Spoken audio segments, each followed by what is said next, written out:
Welcome to The Sleepy Scientist. This channel is made for winding down at the end of the day, calm stories of sciences to help you relax and drift off to sleep. Tonight, we're exploring the quiet clouds that build the stars, the nebulae. These vast regions of gas and dust are where the universe recycles itself, turning starlight and shadow into new worlds. Before we begin, I'd love to know, where in the world are you watching from tonight? It's always interesting to see how far these calm explorations travel. If you enjoy these relaxing journeys through space, please give the video a like and subscribe to the channel. And to everyone who's already subscribed, thank you. Don't forget to tap the notification bell so you don't miss the next upload. Hopefully this video isn't too interesting, but if it does keep you awake, at least you'll learn something along the way.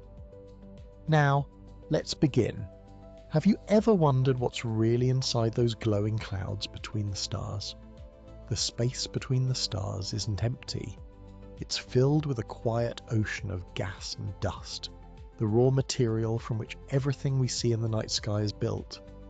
Astronomers call these regions nebulae, from the old Latin word for cloud. But unlike the clouds drifting over Earth, these cosmic mists can stretch for light years, glowing softly in colours shaped by chemistry and starlight. Some shine on their own, lit by newborn suns that flood them with ultraviolet light. Others reflect the glow of nearby stars, scattering it into pale blue fog.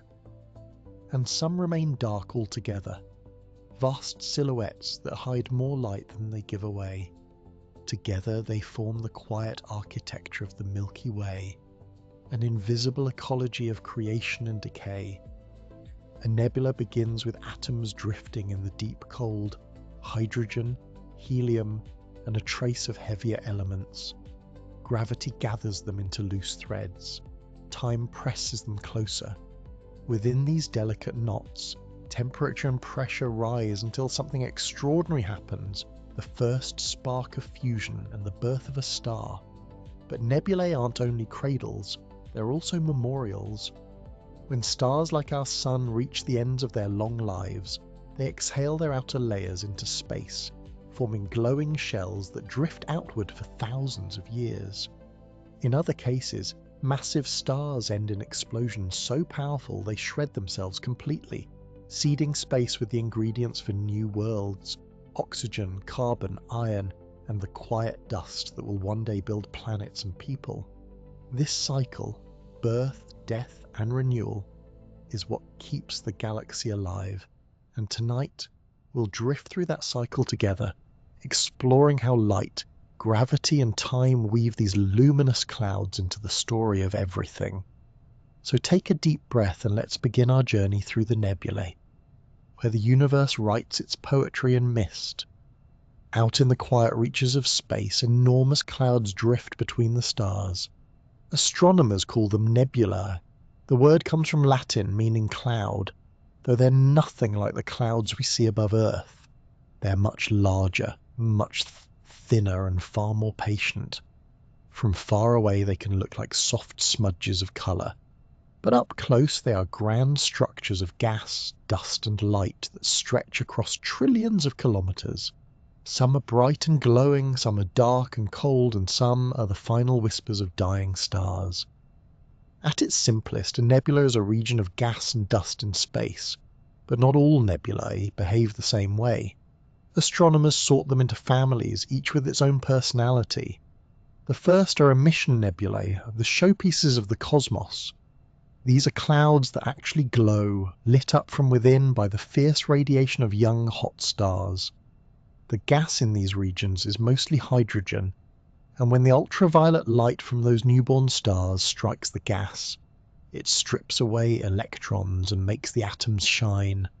The result is a deep red or pink glow, the fingerprint of hydrogen coming back together again. The Orion Nebula, glowing faintly in Orion's sword, is one of the brightest examples. Next come reflection nebulae, which don't glow on their own at all.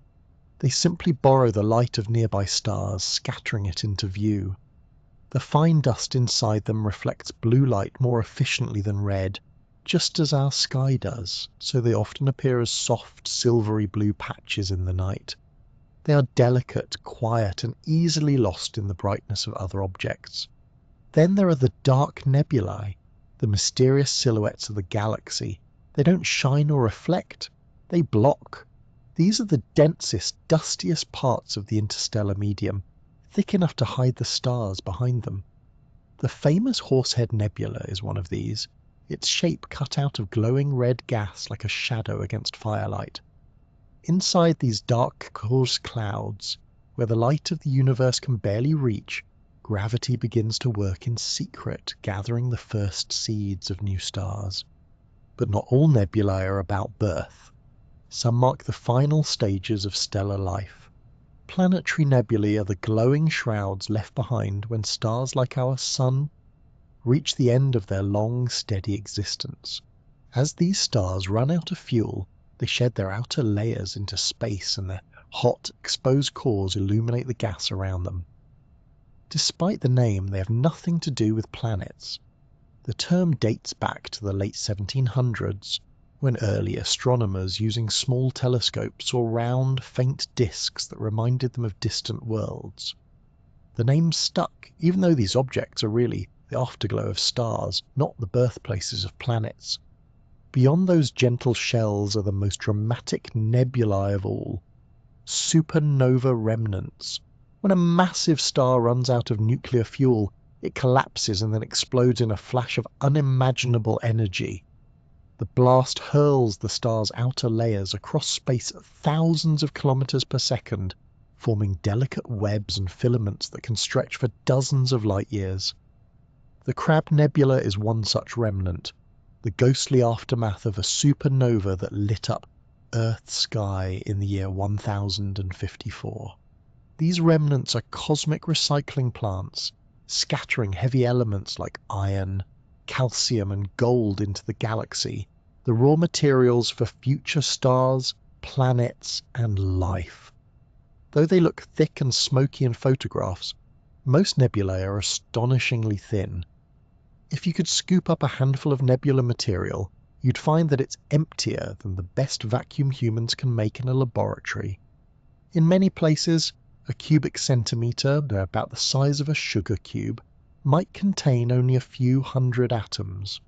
On Earth, that would be called nothing at all, and yet stretched across dozens or hundreds of light years, that nothing becomes something magnificent. The sheer scale turns ghostly wisps into glowing tapestries of gas. It's more a cosmic perfume than a fog machine, faint, elusive, but unforgettable when gathered in great enough quantity. Most nebulae are made mainly of hydrogen, the simplest and most abundant element in the universe. Helium comes next, along with trace amounts of oxygen, carbon, nitrogen, and other heavier elements forged in stars. Dust, tiny solid grains of silicates and carbon compounds, makes up only a small fraction of the total mass, but it's crucial. Without dust, there would be no planets, no complex chemistry, and probably no life. These microscopic particles absorb and scatter light, helping to cool gas clouds and shape the flow of star formation. Seen through different kinds of telescopes, the same nebula can tell entirely different stories. In visible light, glowing hydrogen dominates. In infrared, telescopes peer through the dust to reveal the warm cocoons of hidden stars. In radio, astronomers can trace the cold molecular gas that marks the next generation of stellar nurseries. Nebulae are like multi-layered paintings, one colour showing birth, another decay, another the faint promise of worlds not yet formed. It's easy to forget, looking at the photographs from space telescopes, that those brilliant swirls of colour are made of physics, light interacting with atoms, dust and motion. But it's that combination of art and science that makes nebulae so captivating. They're not static, they're alive with change. Atoms drift, collide and glow. Gravity pulls, radiation sculpts. Over millions of years, shapes stretch and fade, creating vast mosaics that will one day disperse into the next generation of stars. So when astronomers talk about nebulae, They're really describing the raw pulse of the galaxy itself. Clouds that are born from stars, give rise to new ones, and scatter the elements that make everything from oceans to oxygen. These are not just clouds in space, they are the quiet architects of creation. And though they may seem distant and unreachable, every breath of air, every atom in your body once passed through one of them. The universe has been making and remaking itself through these clouds for billions of years, painting the night sky with the slow rhythm of light and time. Every glowing nebula in the night sky is a conversation between light and matter, a slow, radiant dialogue spoken in colours.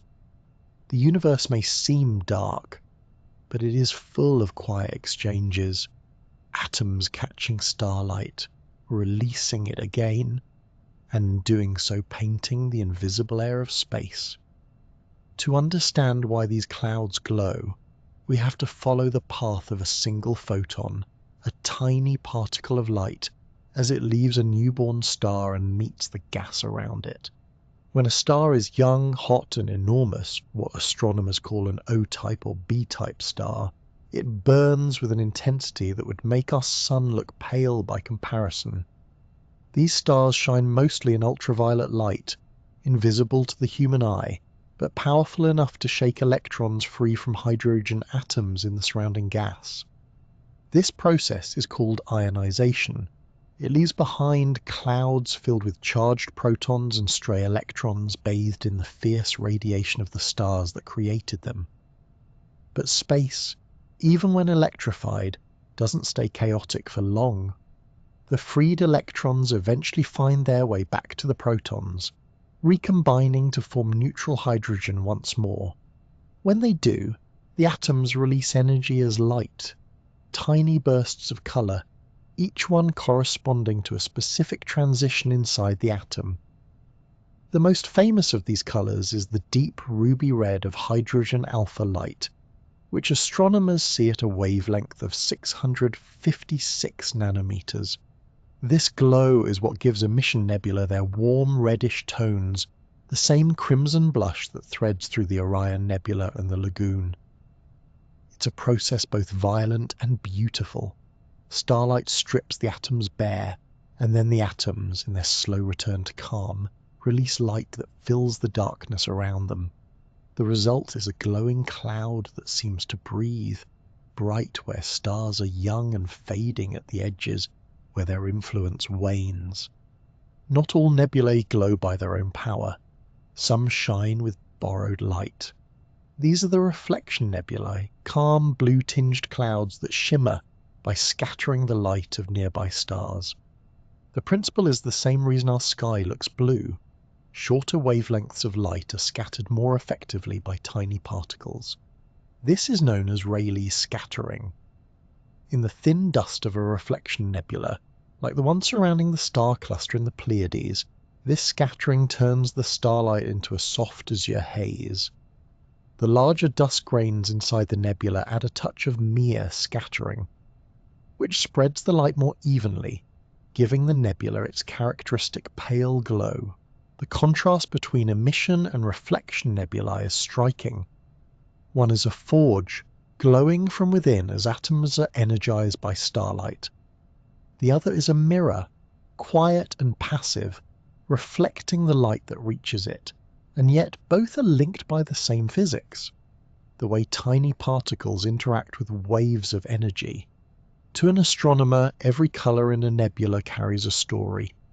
Red tells of hydrogen's warmth. Green can come from doubly ionized oxygen, known as O3, glowing at 500 nanometers. Yellow or orange may come from sulfur, labelled S2. These particular emissions are sometimes called forbidden lines, not because they must break any cosmic rule, but because they don't occur easily under Earth's dense conditions. In laboratories or in our atmosphere, the atoms collide too often for these fragile states to survive. But in the thin, almost silent vacuum of a nebula, an atom can linger long enough in an excited state to release this rare light. is the universe's version of a neon sign, humming softly in colours we can barely imagine.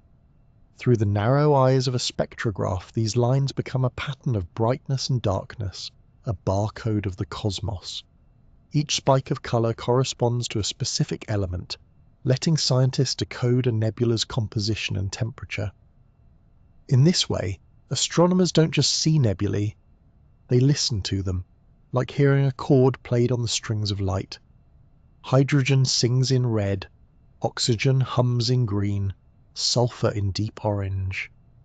Together they create a spectral symphony that reveals not just beauty, but chemistry, age, and history.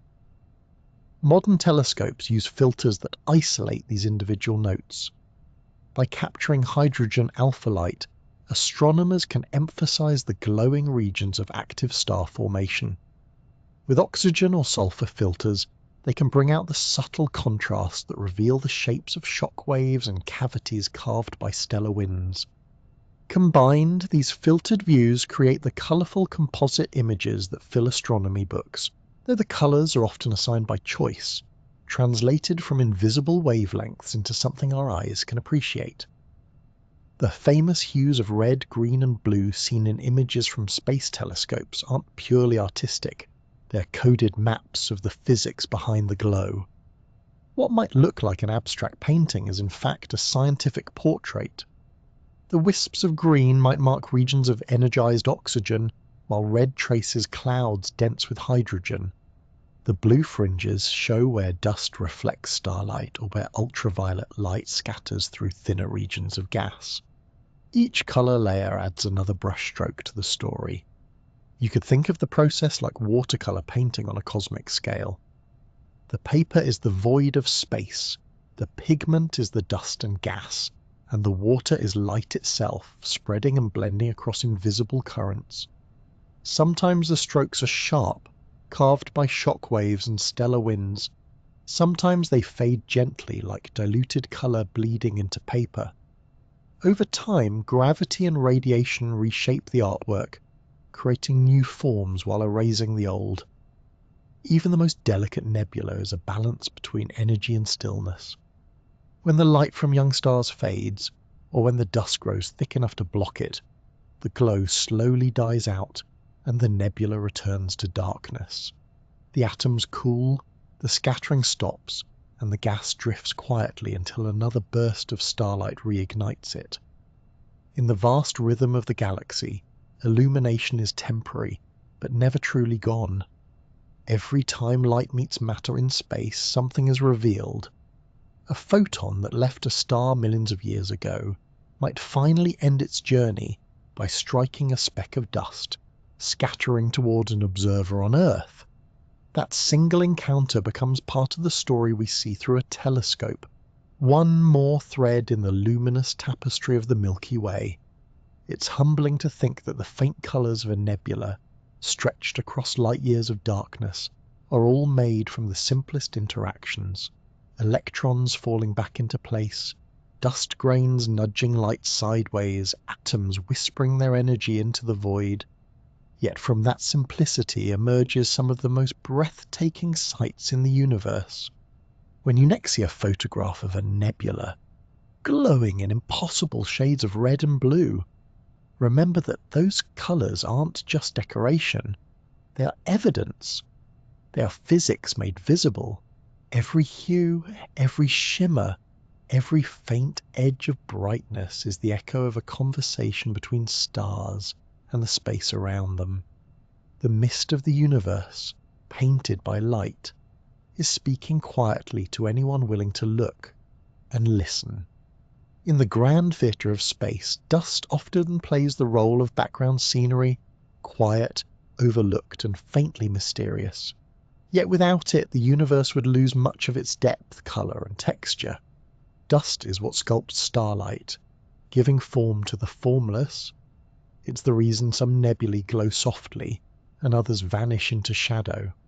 It builds planets, shapes galaxies, and turns the simple act of starlight passing through space into a work of art. Cosmic dust isn't like the dust found on bookshelves or windowsills. It's made of microscopic grains, tiny solid particles that drift between the stars. Most are smaller than a wavelength of visible light, just a few tenths of a micron across. That's about the size of smoke particles or fine soot. Despite their size, they are made of sturdy stuff, silicates like olivine and pyroxene, bits of carbon, metallic iron, and even frozen mantles of water, methane or ammonia. Each grain is a small but crucial ingredient in the chemistry of the cosmos. These grains are born in the atmospheres of old stars and in the explosive shells of dying ones. When a red giant swells near the end of its life, it gently blows away its outer layers, releasing carbon and silicon into space. Supernovae do the same, but with more enthusiasm, scattering their contents at thousands of kilometers per second. Over time, this debris mixes into the interstellar medium, where atoms condense around it like frost. The result is a fog of mineral and ice particles, thin beyond imagination, but spread over regions so vast that it changes how galaxies look. When starlight passes through a region filled with dust, it doesn't travel unscathed. Some of it is absorbed, some scattered, and some shifted in colour. The process is a bit like sunlight filtering through smoke or mist. The blue wavelengths, which are shorter, scatter more easily, while the redder light slips through. As a result, stars seen through dusty regions appear dimmer and redder than they truly are. A phenomenon called interstellar reddening. It's not that the stars themselves change colour, it's that the dust reshapes the light on its way to us. This simple trick of physics transforms our view of the galaxy. The bright bands of the Milky Way, seen from a dark countryside, are crossed by inky rifts and streaks. To the naked eye, they look like empty patches where no stars exist. But they're actually dense lanes of dust, blocking the light behind them. Through a telescope, these lanes reveal subtle, smoky textures, shadows with substance. They're places where light and matter wrestle in silence, where dust becomes both the canvas and the painter. The Horsehead Nebula is perhaps the most famous example. Against the glowing red curtain of the Orion region, a small dark shape juts upward, a profile of dust sculpted by light. It's not a solid structure, but a dense pocket of gas and particles that absorb almost all visible light, leaving behind only a silhouette. Its outline, resembling a horse's neck, is carved by ultraviolet radiation from nearby hot stars. Over time, this radiation slowly erodes the dust, peeling it away grain by grain, like wind shaping a desert dune. The Horsehead endures for now, but it's slowly being whittled down by the very light that reveals it. Farther away, in the constellation of Ophiuchus, the Snake Nebula twists through space, a dark filament curling through a pale star field. It looks almost alive, like smoke frozen in time. This is another masterpiece of dust, formed where turbulence, gravity and magnetic fields weave gas into long thread-like structures. Within those filaments, pockets of higher density may one day collapse into stars. The snake, then, is both sculpture and seed, a frozen snapshot of creation waiting to happen. What makes these forms so haunting is the way dust interacts with light. Each grain both hides and reveals. When light hits it, part of the energy is scattered away, redirected in random directions. Some of that scattered light reaches us, creating the faint halo seen around bright stars in reflection nebulae. The rest is absorbed, warming the grain slightly before it re-emits that energy as infrared radiation. To our eyes, the result is shadow. To an infrared telescope, those shadows glow faintly like embers in a cool fire. Dust is also magnetic in personality, if not in literal structure. Many grains align with galactic magnetic fields, their tiny shapes acting like compass needles.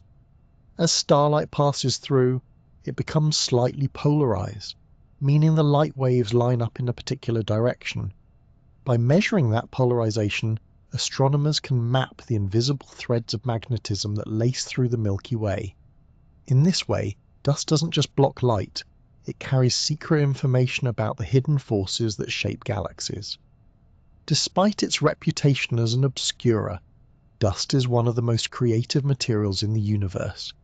It's the raw ingredient from which planets form. Inside dense clouds, grains begin to stick together, building larger clumps.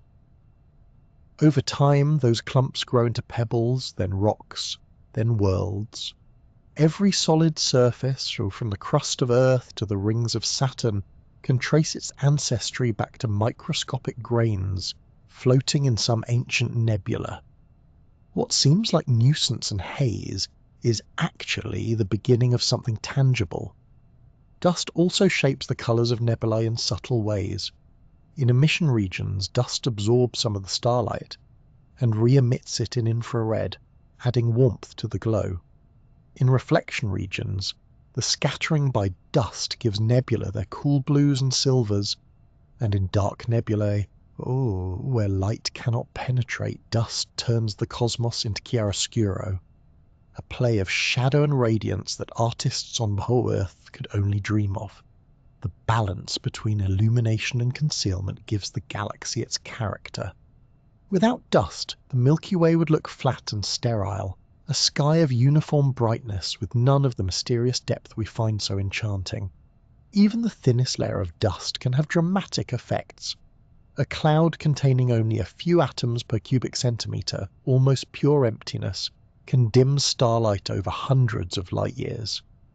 Astronomers have to account for this when measuring distances, otherwise the universe would appear unfairly faded.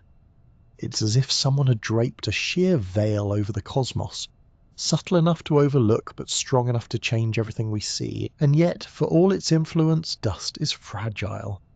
Harsh ultraviolet radiation can destroy grains over time, and powerful shock waves from supernovae can shatter them into smaller pieces.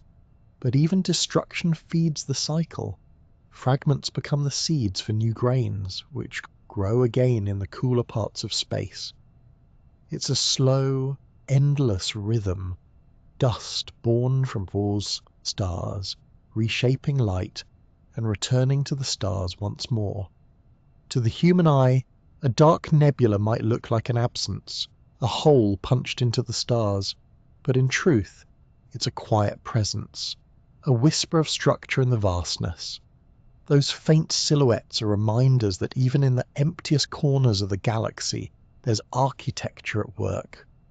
Dust sculpts the light we see and hides the light we don't, turning the universe into a living gallery of shadows.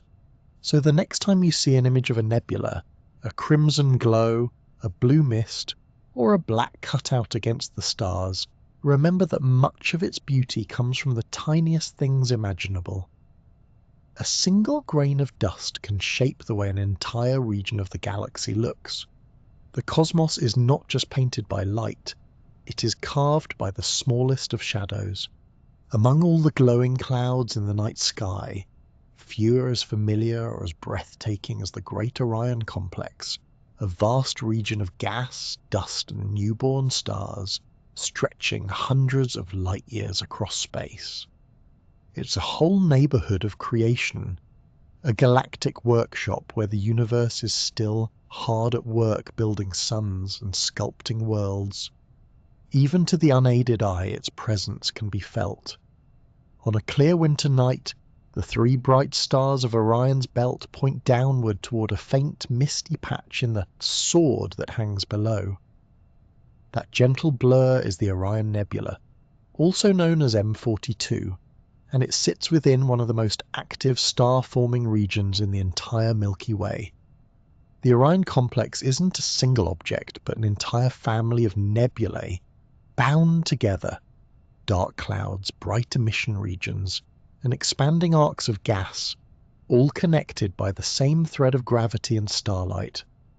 The grandest feature is Barnard's Loop, a vast crescent-shaped arc that stretches across Orion's entire constellation.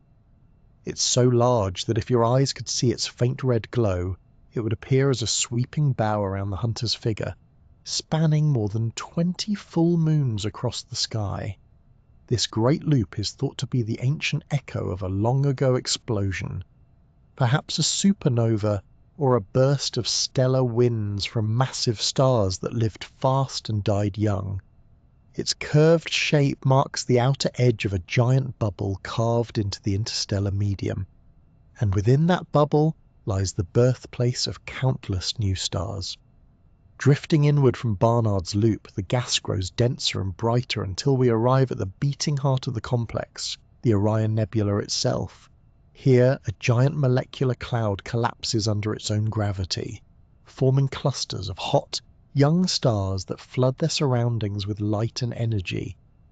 The brightest of these lie in the Trapezium cluster, a tight group of 4 main stars that act like cosmic floodlights, illuminating the entire region.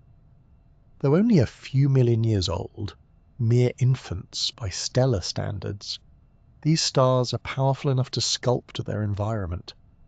Their intense ultraviolet radiation heats and pushes away the surrounding gas, hollowing out a glowing cavity at the nebula's center. It's an impressive sight, a cradle of stars that is also busy dismantling the very cloud that created them. The process is not gentle. The fierce stellar winds and ultraviolet radiation stream outward, evaporating nearby pillars of gas and shaping the nebula into ridges, arcs, and finger-like projections. It's easy to think of this as destruction, but it's also part of creation's rhythm. The same energy that disperses the old material triggers new collapses elsewhere, setting off the birth of more stars. In a way, the Orion Nebula is a self-sustaining workshop, the young tearing down walls so the next generation can rise behind them. You might call it a nursery where the infants are already throwing ultraviolet tantrums. Amid the chaos, smaller wonders hide in plain sight. Surrounding the Trapezium cluster are hundreds of tiny faint objects known as proplyds, short for protoplanetary disks. Each one is a small dusty cocoon orbiting a young star, potential solar system in the making. Some are little more than dark ovals silhouetted against the nebula light. Others shine as miniature crescents, their edges glowing where radiation from the cluster strikes them. These are the quiet hints of future worlds, places where dust will clump, form rocks, and one day perhaps build planets like our own. The sight of them feels like a glimpse of both the past and the future, how our solar system might once have looked, and how countless others are now beginning. The Orion Nebula is also remarkable because it's so close to us, only about 1,300 light-years away, practically next door in galactic terms. That proximity makes it one of the best-studied regions in astronomy. Every wavelength of light has been turned upon it, from X-rays to radio waves. In visible light, it glows with the deep red of hydrogen, the pale green of oxygen, and the faint blue of reflected starlight. In infrared, telescopes peer through the dust to reveal even younger stars hidden inside. Each layer of observation adds another piece to the puzzle, showing how complex and dynamic this stellar nursery really is. For all its scientific importance, the Orion Nebula also remains a favourite for casual stargazers. Unlike most nebulae, it's bright enough to see with the naked eye, appearing as a small fuzzy patch in Orion's sword. Through binoculars, it takes on the shape of a soft, luminous fan, a ghostly glow spreading out from a pinpoint of light. A small telescope reveals its structure, delicate veils of silver and green wrapped around a radiant core.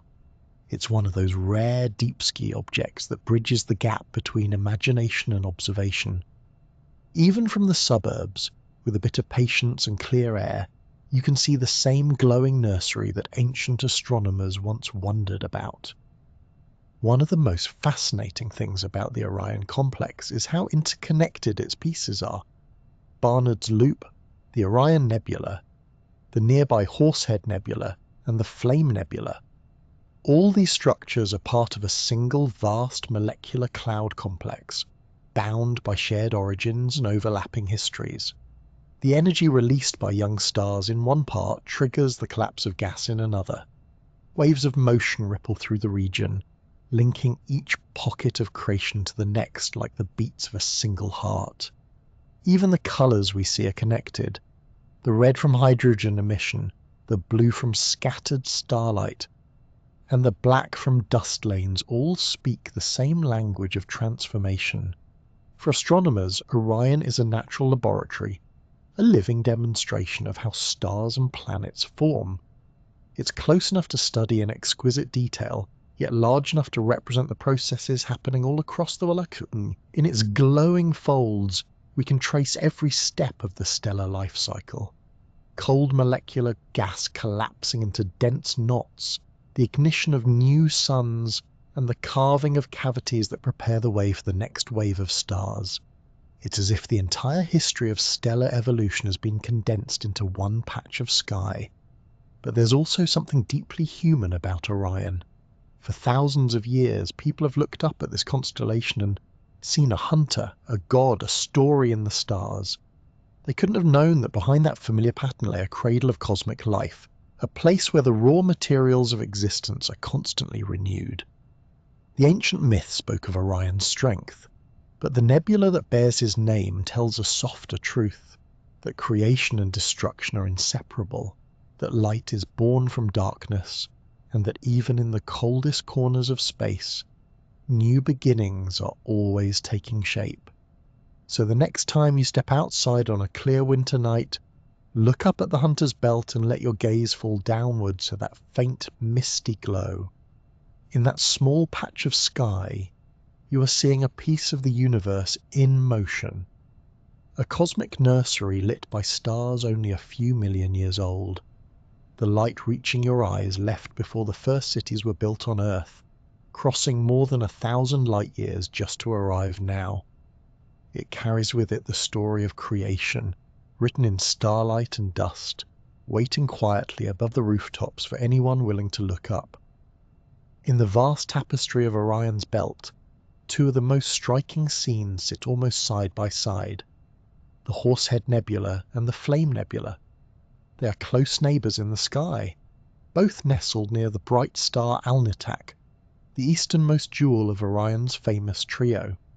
Together they form a cosmic contrast, one dark and mysterious, the other bright and alive with light. Side by side they tell a quiet story about how dust and starlight shape the universe in opposite ways.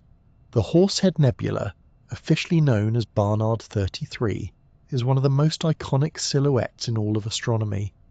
It isn't a solid object, but rather a dense column of cold gas and dust standing before a glowing red curtain called IC 434. The glowing background is made of hydrogen gas, illuminated by the ultraviolet light of a nearby massive star named Sigma Orionis.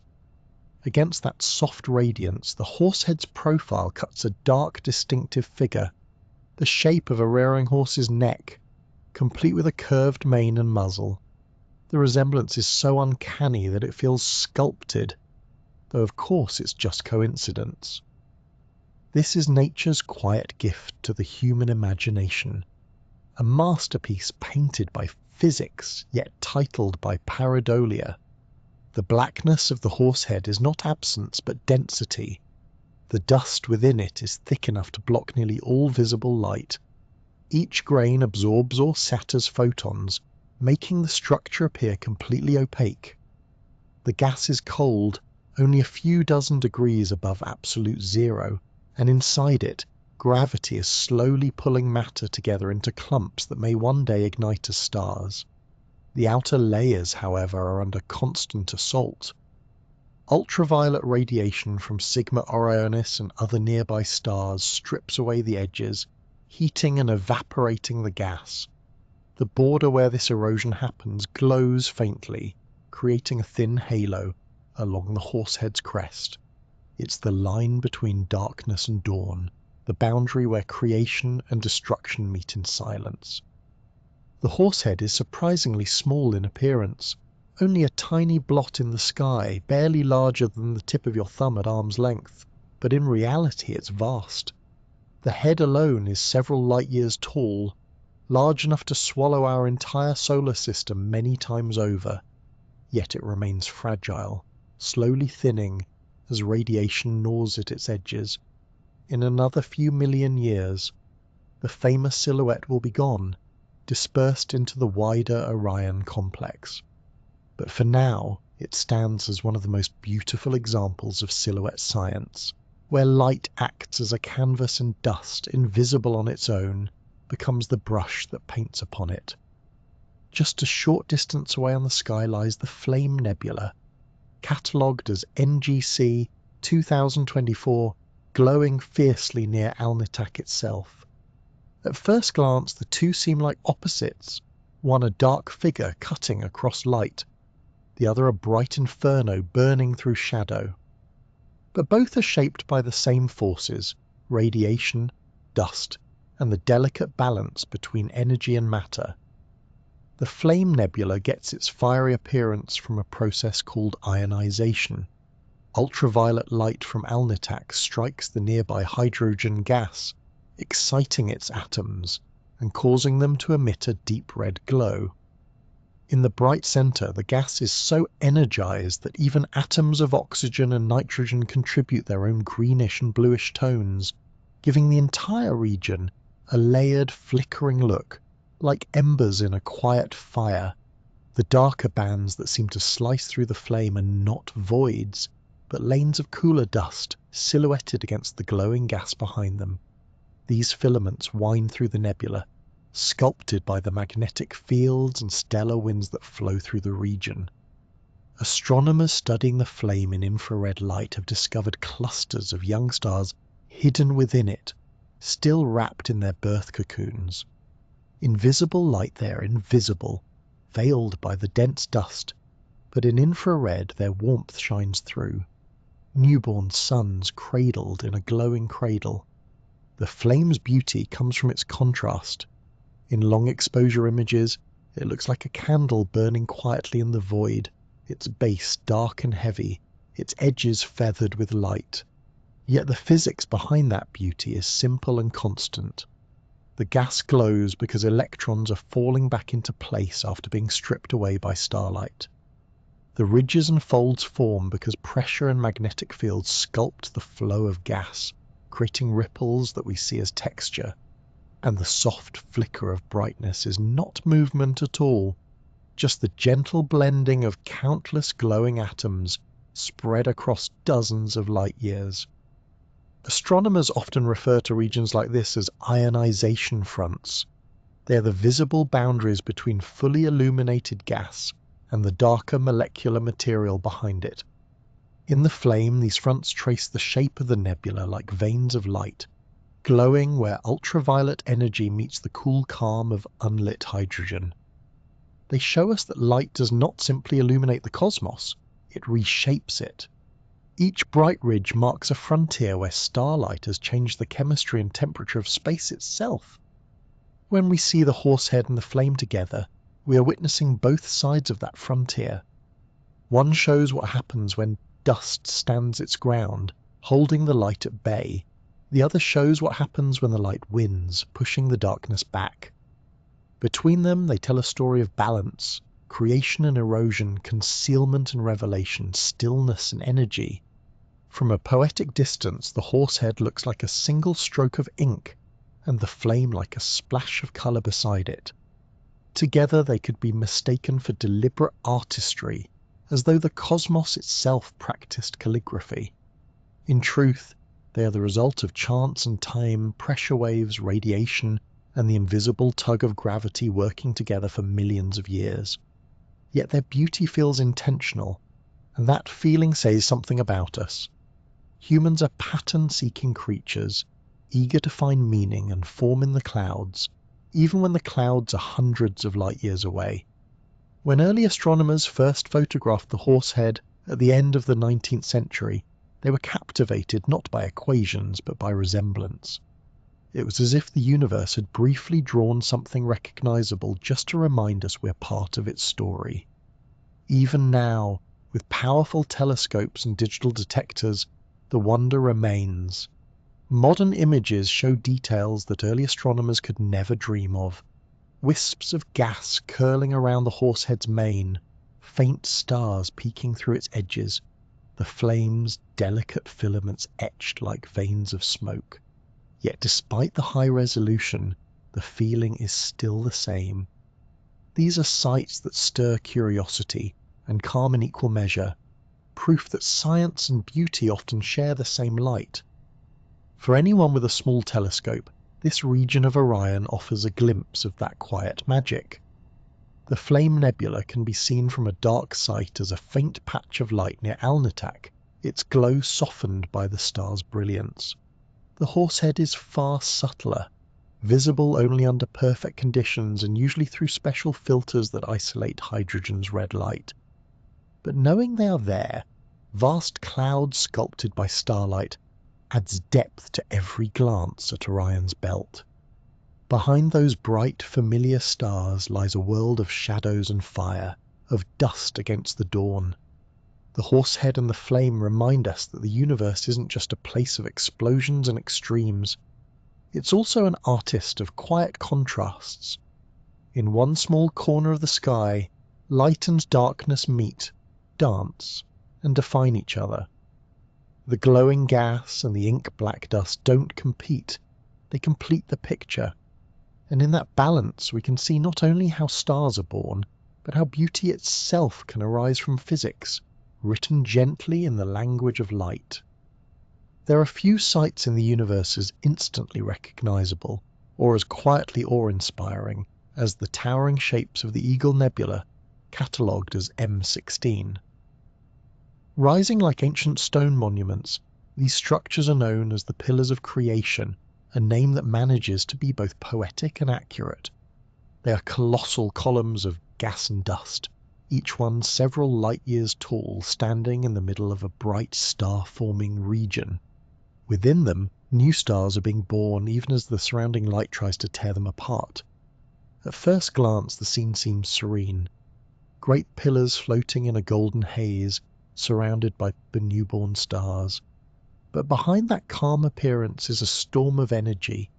The Eagle Nebula is home to a cluster of massive young stars whose radiation is powerful enough to reshape the landscape around them. Their ultraviolet light ionizes the gas, stripping away electrons and causing the surrounding hydrogen to glow. The fierce stellar winds they produce push outward in all directions, sweeping up the surrounding material and hollowing out vast cavities in the cloud. The edges of those cavities are where the pillars stand, the last dense remnants of a cloud that is slowly being sculpted away by light. The physics is a delicate balance between resistance and surrender. Inside each pillar, the gas is dense and cool, protecting the embryonic stars that are forming within. The surrounding radiation, however, heats and evaporates the outer layers, creating a thin, glowing skin. This process is called photoevaporation, and it's the reason the pillars have such sharply defined edges. It's as if invisible winds are sanding them down, slowly thinning their outlines over thousands of years. The result is breathtaking. So cooked. These immense towers are not solid at all, but fragile columns of mist, eroding one atom at a time. When high-energy radiation from the nearby stars strikes the tops of the pillars, it creates bright ridges and shock fronts, ripples of compressed gas that travel downward into the columns. These waves of pressure can sometimes trigger new rounds of star formation inside, squeezing the gas just enough for gravity to take over. It's a gentle chain of cause and effect, old stars giving birth to new ones through the very forces that will later destroy them. Creation and destruction, again, are two sides of the same cosmic coin. The Pillars of Creation became famous in 1995 when the Hubble Space Telescope captured their now iconic image. It showed 3 towering fingers of gas, tinted in shades of gold, blue and green, rising out of a glowing nebular sea. That image became one of the most recognizable photographs in astronomy, a picture that managed to blend science and art so perfectly It hung on classroom walls and living room posters alike. It gave the public a rare glimpse of what star formation actually looks like, not as an abstract concept, but as something tangible and breathtaking. In more recent years, the James Webb Space Telescope turned its gaze on the same scene, revealing it in even greater depth. Where Hubble saw texture and colour, Webb saw structure and temperature. Its infrared eyes can pierce through the dust that blocks visible light, exposing stars that were hidden before. Tiny points of heat nestled within the columns, shining faintly through the fog. In the Webb images, the pillars look warmer, more translucent, and strangely alive, as though they are glowing from within. The two views together, Hubble's visible light masterpiece and Webb's infrared vision, are like two layers of the same painting, one showing the surface, the other revealing what lies beneath. What both telescopes reveal is the extraordinary complexity of feedback in star-forming regions. The massive stars at the heart of the Eagle Nebula are both creators and destroyers. Their light compresses some clouds into new stars while dispersing others entirely.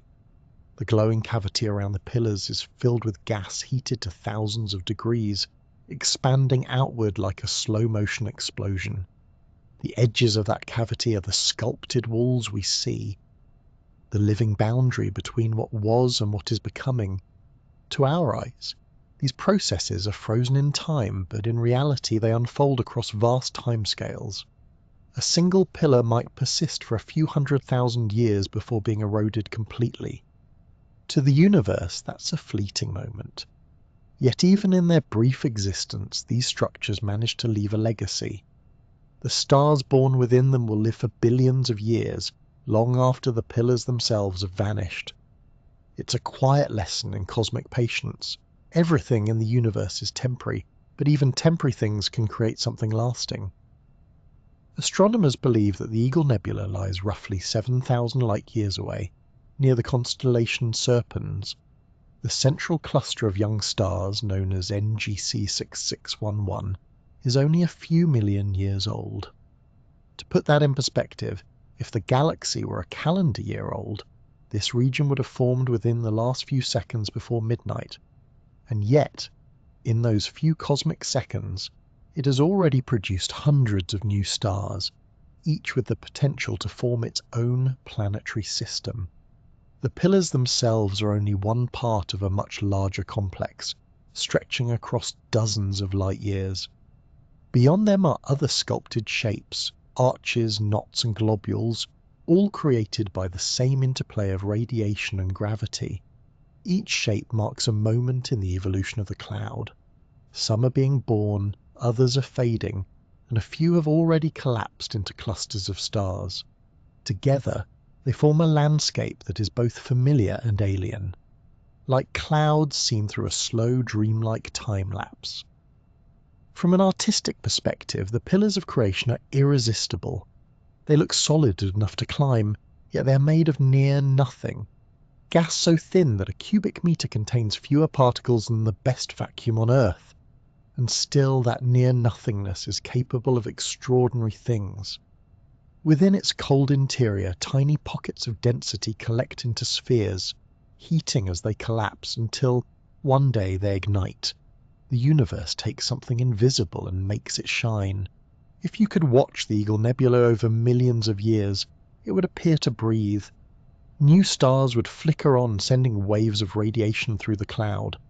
The pillars would shrink, crumble, and finally dissolve, replaced by open clusters of brilliant young suns. The light that now reveals them would one day erase them entirely. But that's the nature of creation in space, beauty born from impermanence. The story of the pillars of creation isn't just about one nebula. It's about the balance of forces that govern all star formation. It's about how light, gravity and time interact to turn cold gas into brilliance. And it's about how fragile forms can shape eternity. The next time you see the famous image of those towering columns, remember that you're looking at a fleeting moment in a very long story, a single frame in a film that's been running for millions of years.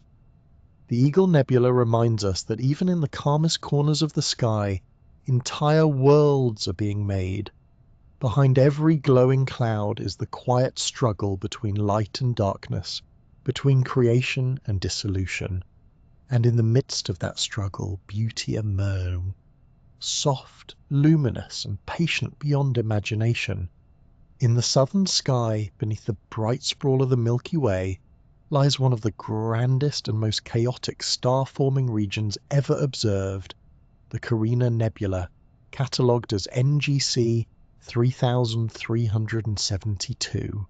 It is a colossal storm of light and gas, a cosmic landscape so vast that it could swallow the entire Orion Nebula dozens of times over. If the night sky were a painting, Carina would be the wild, swirling section where the artist's brush caught fire. This nebula is not merely glowing, it is boiling. Inside its enormous volume, massive stars pour out radiation, wind, and heat on a scale almost impossible to imagine. These are some of the most energetic suns in our galaxy, each millions of times brighter than the sun and hundreds of times heavier. Their combined output sculpts the gas around them into ridges, cavities, and towers that twist and churn like clouds in a slow-motion storm. The result is a region alive with motion, turbulent, luminous, and breathtakingly beautiful. At the heart of this cosmic tempest lies one of the most dramatic stars in the universe, Eta Carinae.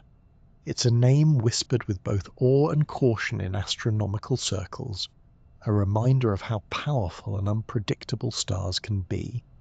In the mid-19th century, Eta Carinae underwent what's known as the Great Eruption. For a few shining decades, it became the second brightest star in the entire night sky, outshone only by Sirius. But it wasn't a true supernova. Not quite. Instead, it expelled several solar masses of gas and dust into space, creating a pair of glowing lobes that now form the Homunculus Nebula, a tiny hourglass-shaped cloud nestled within the larger Carina complex. That eruption reshaped the surrounding region, adding turbulence and structure to an already restless nebula. The expanding shells from Eta Carinae collided with nearby gas, compressing it and setting off the new waves of star formation. In that sense, the event was both violent and creative, a stellar tantrum that left behind new generations of stars. Even today, Eta Carinae continues to shine as an unstable beacon, teetering on the edge of collapse, its fate uncertain. One day, it will almost certainly end in a supernova, an explosion that will briefly outshine the entire galaxy before fading into memory.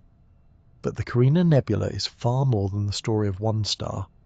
It's an ecosystem of energy, shaped by thousands of suns at different stages of life.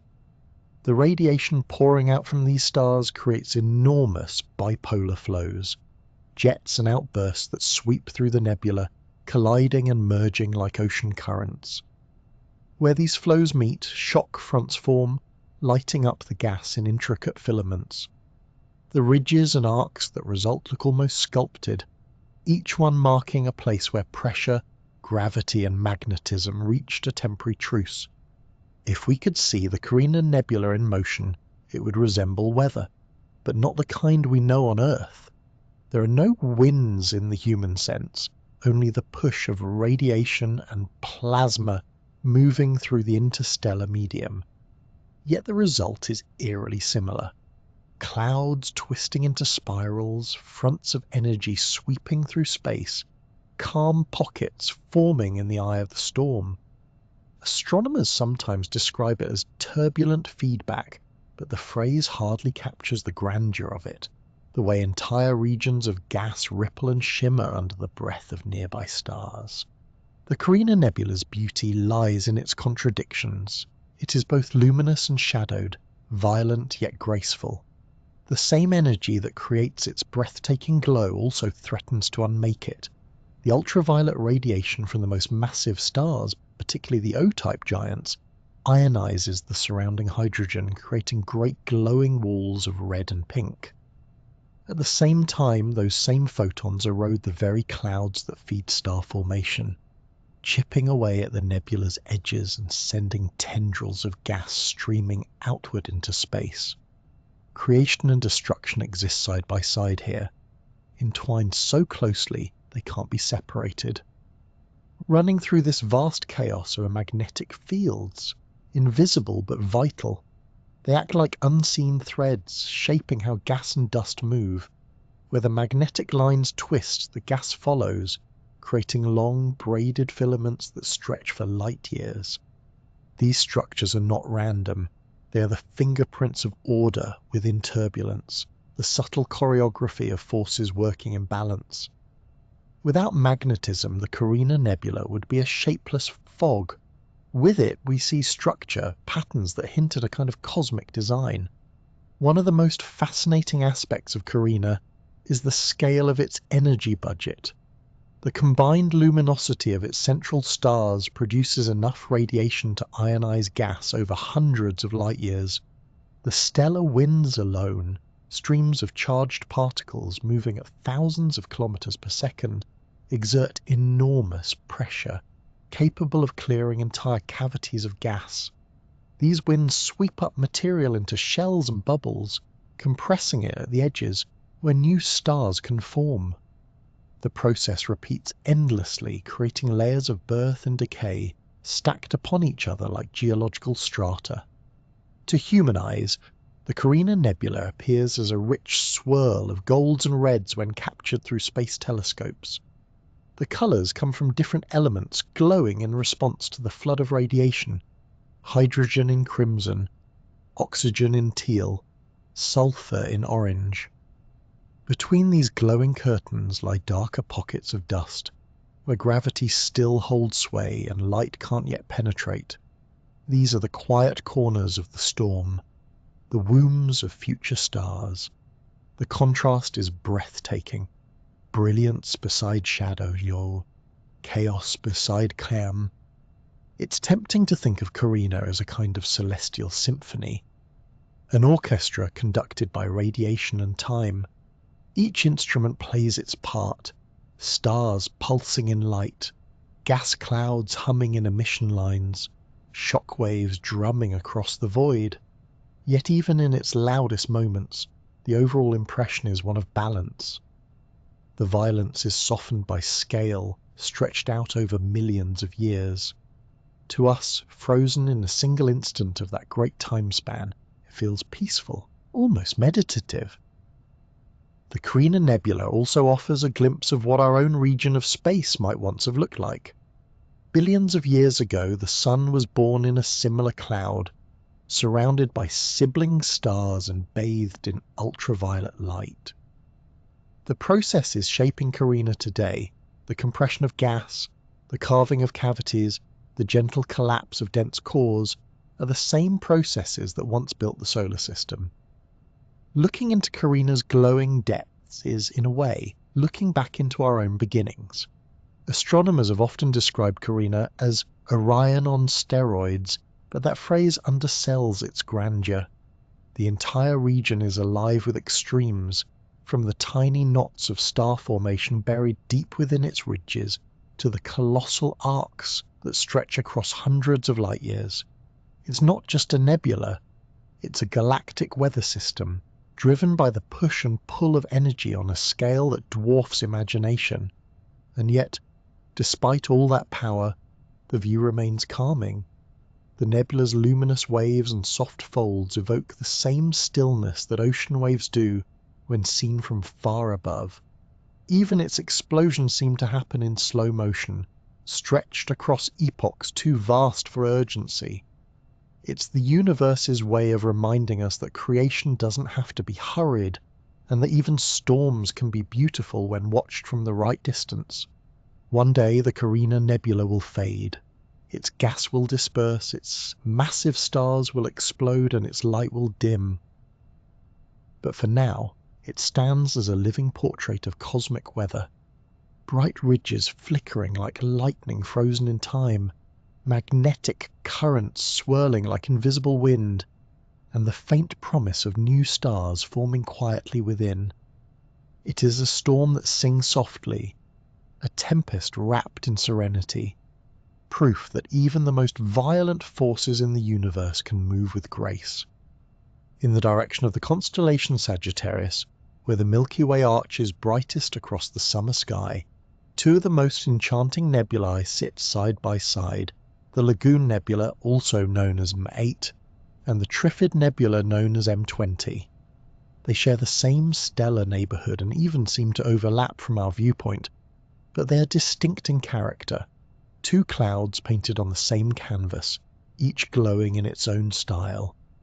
Together they create one of the most photogenic regions in the sky, a scene of glowing reds, soft blues, and shadowy blacks, gently woven together like an interstellar watercolour.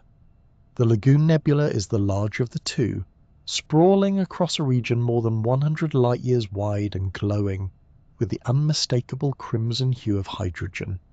It's what astronomers call an H2 region, a cloud of ionized gas where new stars are forming, and young massive suns light up their surroundings. The central area of the lagoon is home to a cluster of hot, energetic stars known as NGC 6530. Their radiation floods the surrounding hydrogen with ultraviolet light, stripping electrons from atoms and causing them to emit that deep red glow we associate with star-forming regions. When viewed through a telescope, the lagoon looks like a pool of soft light, rippling and uneven, its edges fringed with darker lanes of dust. That appearance is what inspired its name. In long-exposure images, it reveals complex folds and filaments, like waves captured mid-motion. Near the centre lies a bright knot of gas called the Hourglass Nebula, not to be confused with the more famous planetary nebula of the same nickname, where young stars are emerging from cocoons of dust. The light they produce illuminates the gas from within, making it appear almost molten, as though a quiet fire burns behind the cloud's surface. The lagoon is a dynamic place, constantly shaped by the feedback of its own children. Stellar winds from newly formed stars push outward, carving cavities and compressing gas in surrounding regions. Those compressed pockets can collapse into new stars, continuing the cycle of birth and renewal. It's a reminder that in space, creation often happens through disturbance. Peace comes after turbulence, not before it. The lagoon's tranquil glow hides a restless process, one that has been unfolding for millions of years and will continue long after its current stars fade. Just above the lagoon lies the Trifid Nebula, smaller but every bit as captivating. Its name means divided into three, a nod to the striking dark lanes that slice through its circular form like flower petals. These dark streaks are not empty gaps, but dense ribbons of dust that block the light behind them. They divide the nebula into three bright lobes, sometimes four depending on how you look at it, creating one of the most elegant examples of contrast in the sky. The Trifid seems designed for the eye, structured, symmetrical and perfectly balanced between light and shadow. But what makes the Trifid truly fascinating is its diversity. It isn't just one kind of nebula, it's three at once: emission, reflection and dark. The inner regions glow in the same reddish hydrogen light as the lagoon, marking the areas where young stars are energizing the gas around them. Surrounding that is a halo of pale blue light, the signature of reflection, where dust scatters the starlight from nearby sources rather than generating its own. And cutting through it all are those dark dust lanes, the same kind that form the silhouettes in nebulae like the Horsehead. In one compact region, the Trifid shows all three personalities of interstellar clouds, glowing, reflecting and concealing. At its centre is a newborn cluster of stars dominated by a single massive one whose energy shapes the whole region. The ultraviolet radiation from this star ionizes the inner gas, while also pushing back on the dust farther out, creating a layered appearance that looks almost three-dimensional. Through a telescope, the Trifid's core seems to shimmer, as though light were being filtered through stained glass. The red emission and blue reflection overlap subtly, producing a lilac hue in some places, the cosmic equivalent of colours blending on a painter's palette. While the lagoon feels grand and expansive, the Trifid feels intimate, almost delicate.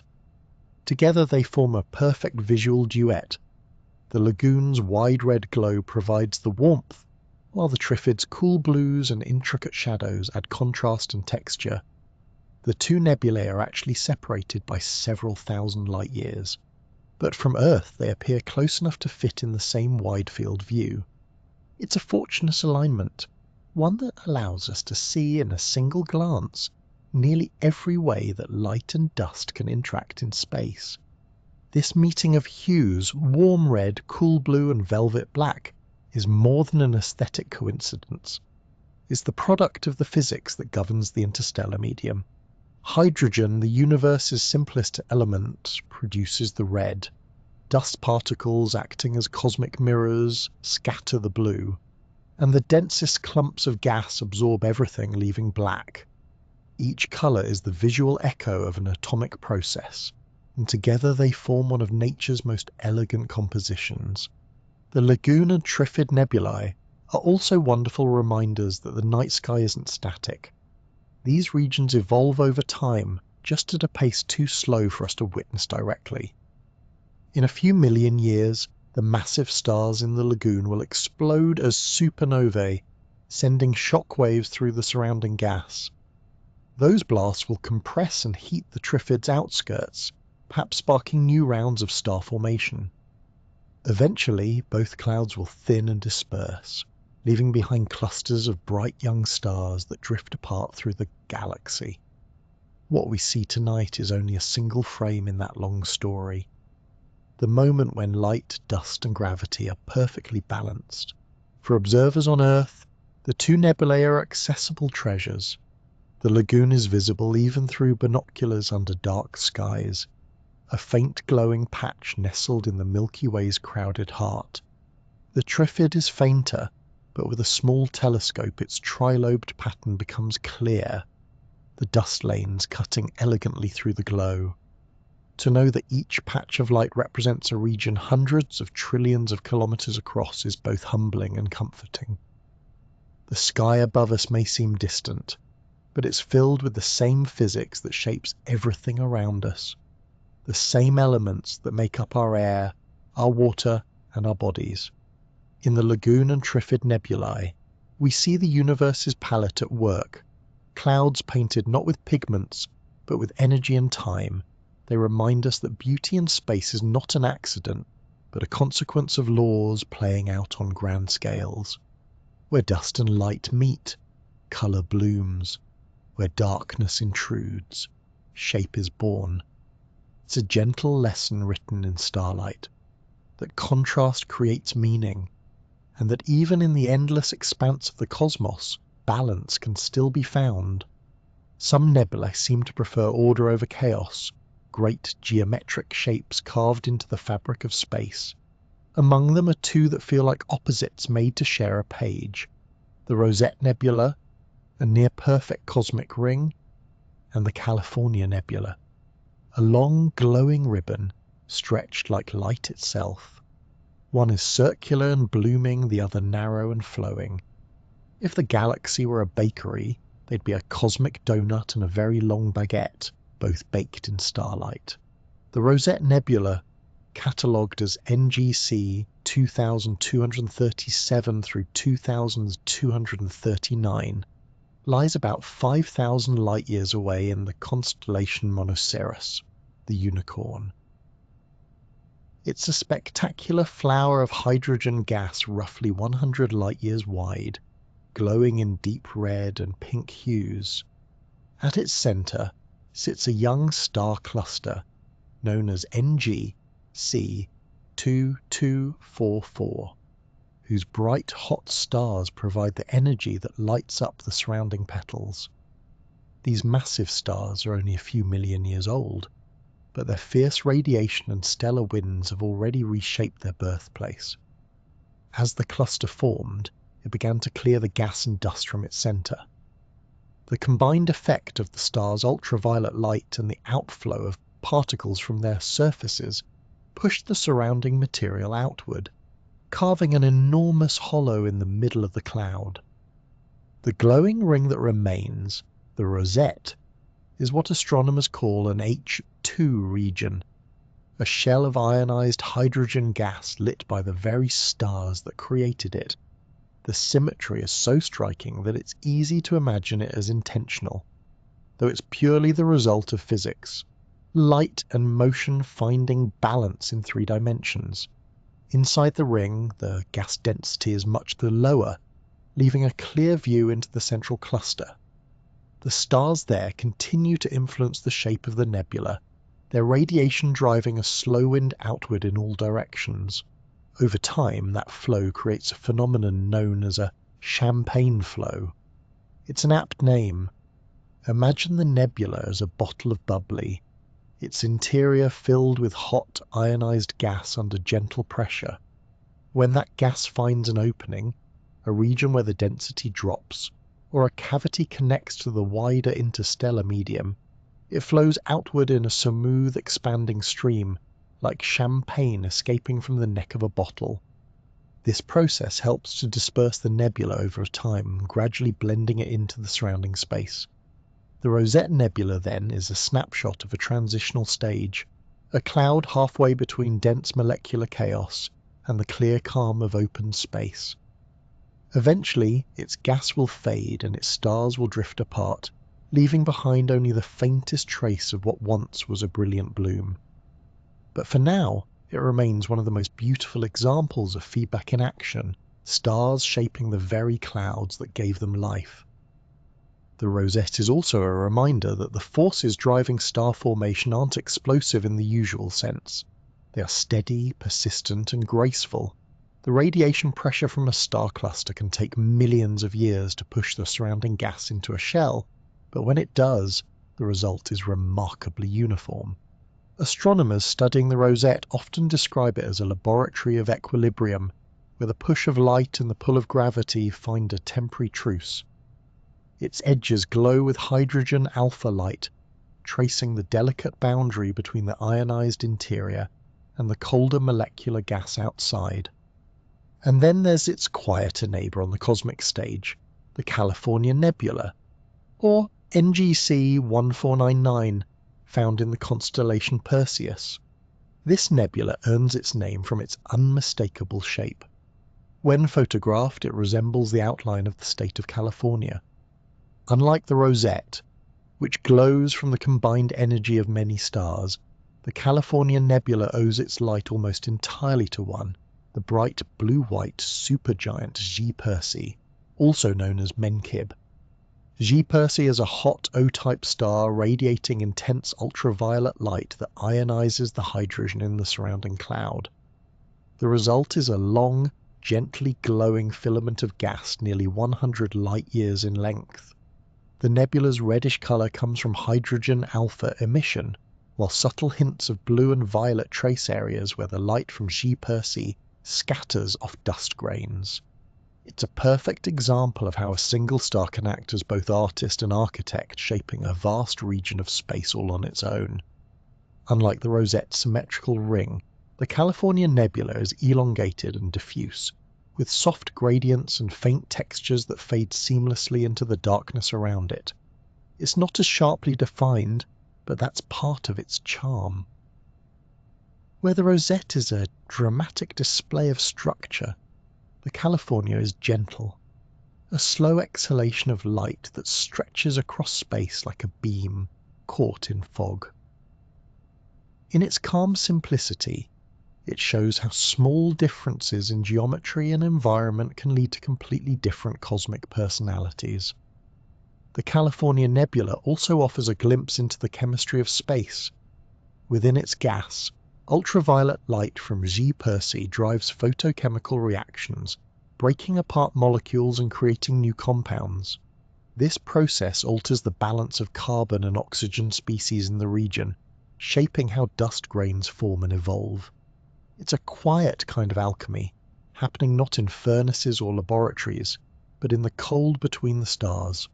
Both the Rosette and California nebulae reveal how feedback, the influence of stars on their birth clouds, governs the evolution of galaxies. In the Rosette, feedback takes the form of expansion, a collective wind from many stars carving a bubble of light. In the California nebula, feedback is more subtle, a single star's radiation gently energizing a linear stream of gas. Together they illustrate the range of the cosmos's creative tools, from collective effort to solitary brilliance. Visually, the two are complementary.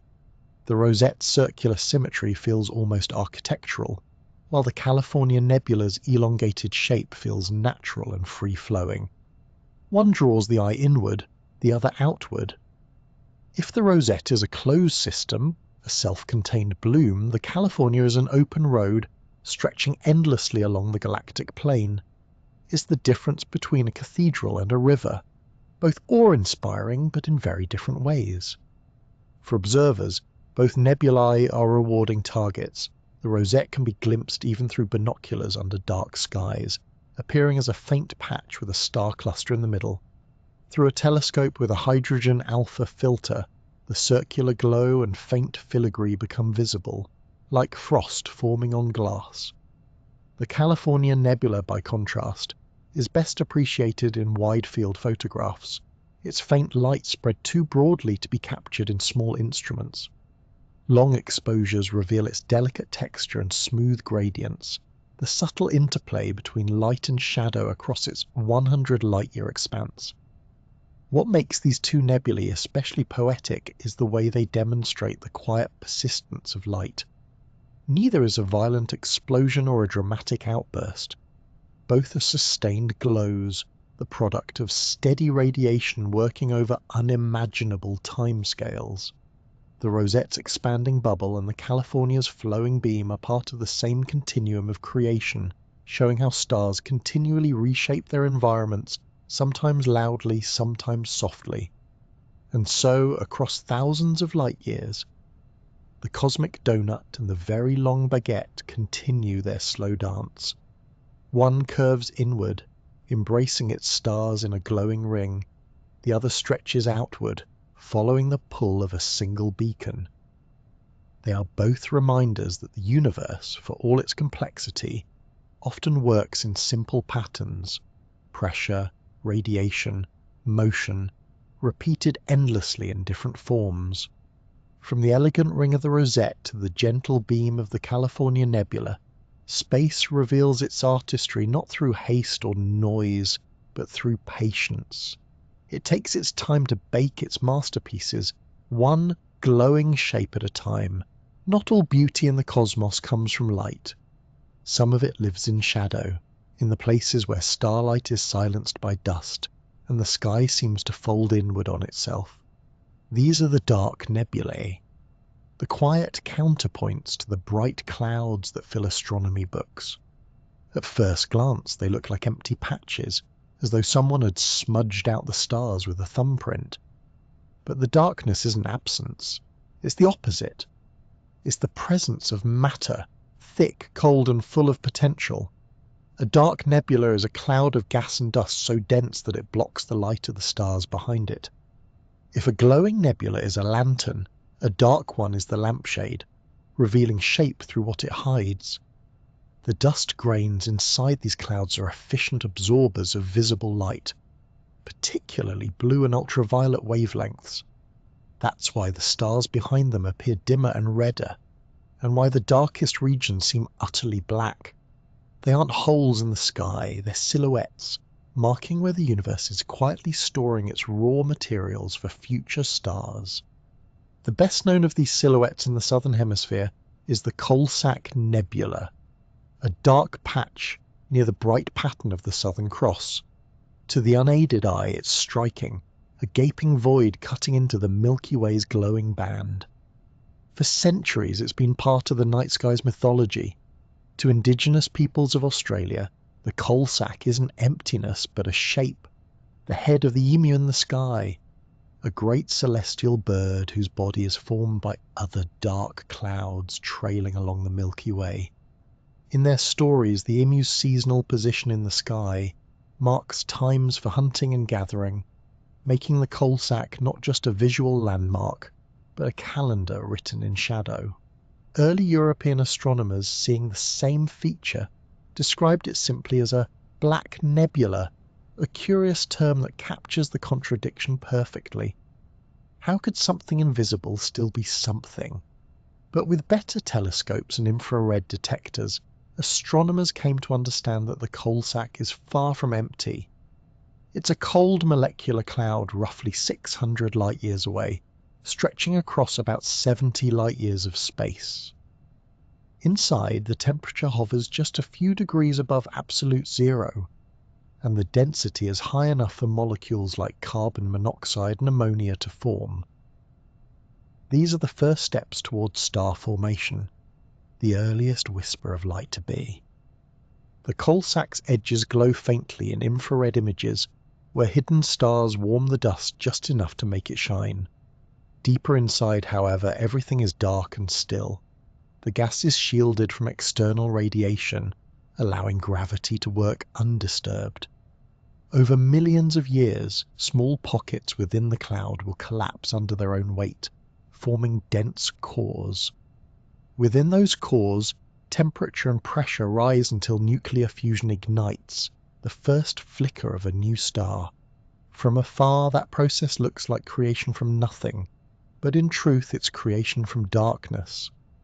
The Snake Nebula, catalogued as Barnard 72, offers another view of this quiet art. It's smaller and more intricate than the coal sack, a sinuous filament of dust twisting through the constellation Ophiuchus. Seen through a telescope, it looks exactly as its name suggests, a black serpent coiling across a field of stars. The contrast is sharp, as if someone had drawn it with ink. But once again, that darkness is not a void. It's a dense, cold strand of gas and dust, part of a larger complex of molecular clouds.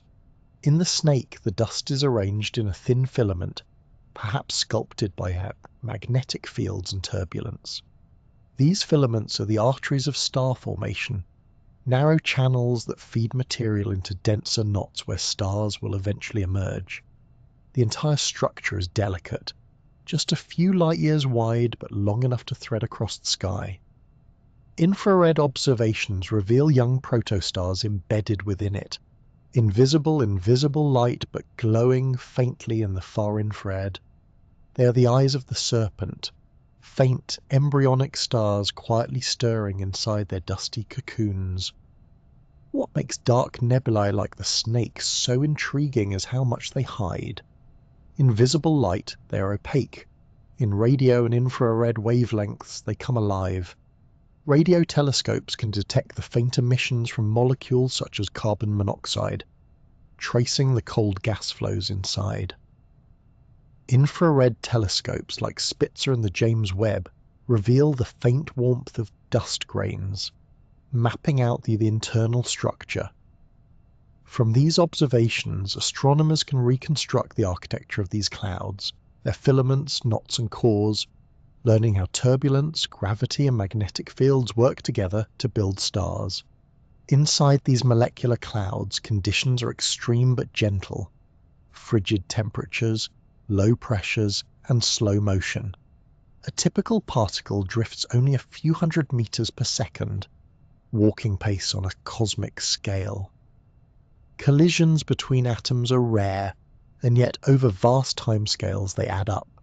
Molecules form on the surfaces of dust grains, grow more complex, and eventually become the ingredients for the chemistry itself. These are the same kinds of clouds that billions of years ago gave birth to the sun and the planets. In every dark nebula, the story of our own origins is quietly rehearsing itself again. The coal sack and the snake show that the universe doesn't always announce its creativity with fireworks. Sometimes it works behind curtains. The bright nebulae, the Orions, the Carinae, the Lagoons, are the showpieces, the finished works on display. The dark ones are the studios, where the next masterpieces are being prepared. What we see as shadow is actually the scaffolding of the future, the foundation upon which light will later shine. There is also a peculiar beauty in how these clouds interact with their surroundings. Their edges often glow faintly from reflected starlight, or from the gentle ionization caused by nearby stars. In some cases, tendrils of dust appear to curl away from the main body, shaped by passing shock waves or magnetic tension. The interplay of these forces turns the clouds into evolving sculptures, their forms changing slowly but constantly over millions of years. One day, a dark patch like the snake will vanish completely, dispersed into the surrounding space as its gas is converted into new stars and planets. But until then, it will continue to drift, a silhouette against infinity. When you look at a photograph of a dark nebula, the mind naturally wants to fill in the blank, to imagine something hiding inside the shadow. In a way, that instinct is correct. There is something there, though it moves too slowly and glows too faintly for us to see directly. The darkness isn't a barrier, it's an invitation. It reminds us that the universe doesn't need to shine to be alive. Sometimes the most profound processes take place in cyanas, in regions that appear empty, but are rich beyond measure. From the coal sack's vast, quiet curtain to the snake's delicate, meandering form, dark nebulae are the negative space of the galaxy's art, the parts that make the light meaningful. Without shadow, brightness loses context. Without absence, presence means nothing. In the dark clouds of the Milky Way, the universe practices patience. It gathers, it cools, it waits. And when the waiting is over, the darkness itself will give birth to the next generation of stars. Proof that even in the most silent corners of the sky, creation never truly sleeps. Every star begins as a whisper in the dark, a faint ripple inside a cold cloud of gas and dust. From the outside, nothing seems to be happening. The cloud drifts silently through space, dim and unremarkable. But within, gravity is beginning its slow, patient work. Over millions of years, that invisible pull gathers atoms together until density builds, pressure rises, and the first signs of a star begin to take shape. The process is calm when described, yet it's one of the most profound transformations in the universe. The birth of light from darkness. It all starts with fragmentation. Molecular clouds, those swirling nebulae filled with hydrogen, helium and dust, are not uniform. Slight differences in density, temperature or magnetic fields cause parts of the cloud to clump together more tightly than others. Over time, these tiny irregularities grow. Denser regions pull in more material, becoming even denser, while the surrounding gas drifts toward them. The once smooth cloud begins to break into smaller and smaller pieces, each one the seed of a future star. These fragments, often only a few light years apart, form the skeleton of what will eventually become a star cluster. Within each fragment, gravity continues to work. The gas contracts, heating up as particles collide more frequently. The result is a dense core, a cold but compact knot of material just a few thousandths of a light year wide. Temperatures inside these cores are still frigid, typically around 10 to 20 degrees above absolute zero, but they are much warmer than the space around them. As they contract, they become opaque to radiation, trapping heat and slowing the collapse slightly. It's like a deep breath held in cosmic slow motion. As the core grows denser, it begins to spin. That rotation isn't imposed from outside.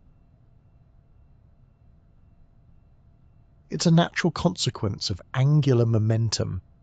Every object in space, no matter how still it seems, carries some degree of motion. When a large cloud collapses into a smaller one, that motion has to go somewhere. Like a figure skater pulling in their arms to spin faster, the shrinking cloud spins more quickly as it contracts. But the cloud can't simply keep collapsing evenly. The spin prevents that. Instead, material begins to flatten into a disk around the center, balancing gravity's inward pull with rotation's outward fling. This flattened structure is called an accretion disk, and it's one of the most elegant solutions nature has ever devised.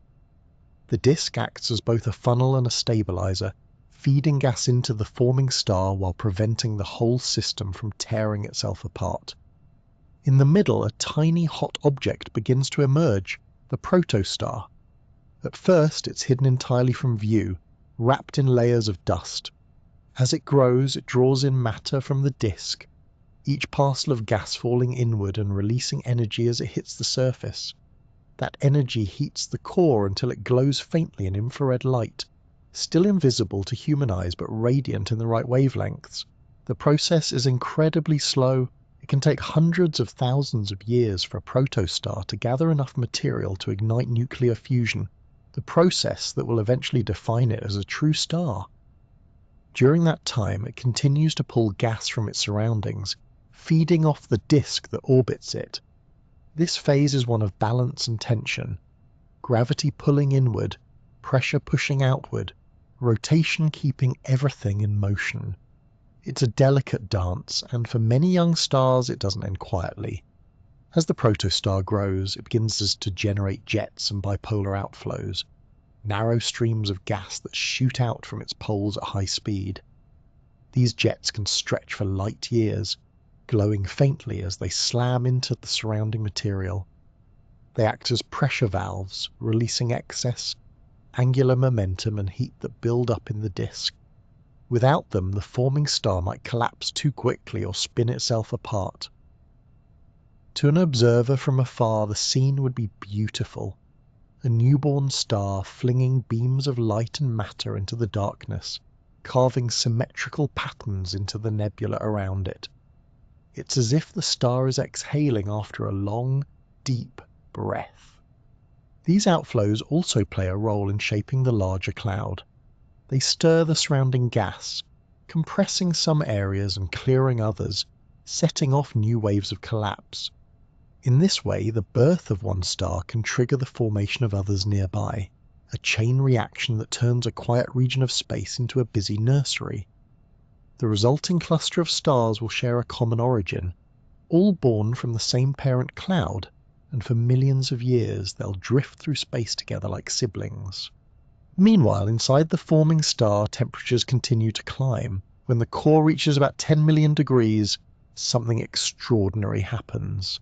Hydrogen atoms begin to fuse into helium, releasing vast amounts of energy.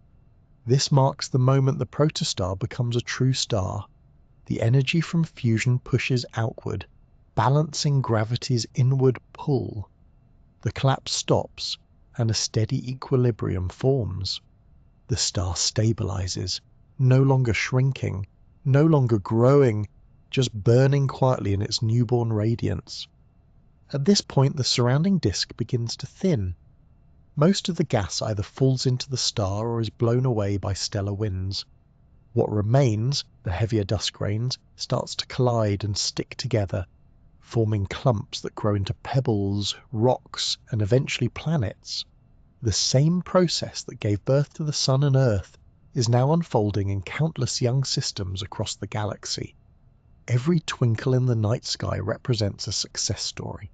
A cloud that collapsed, a core that ignited, a fusion fire that caught and held.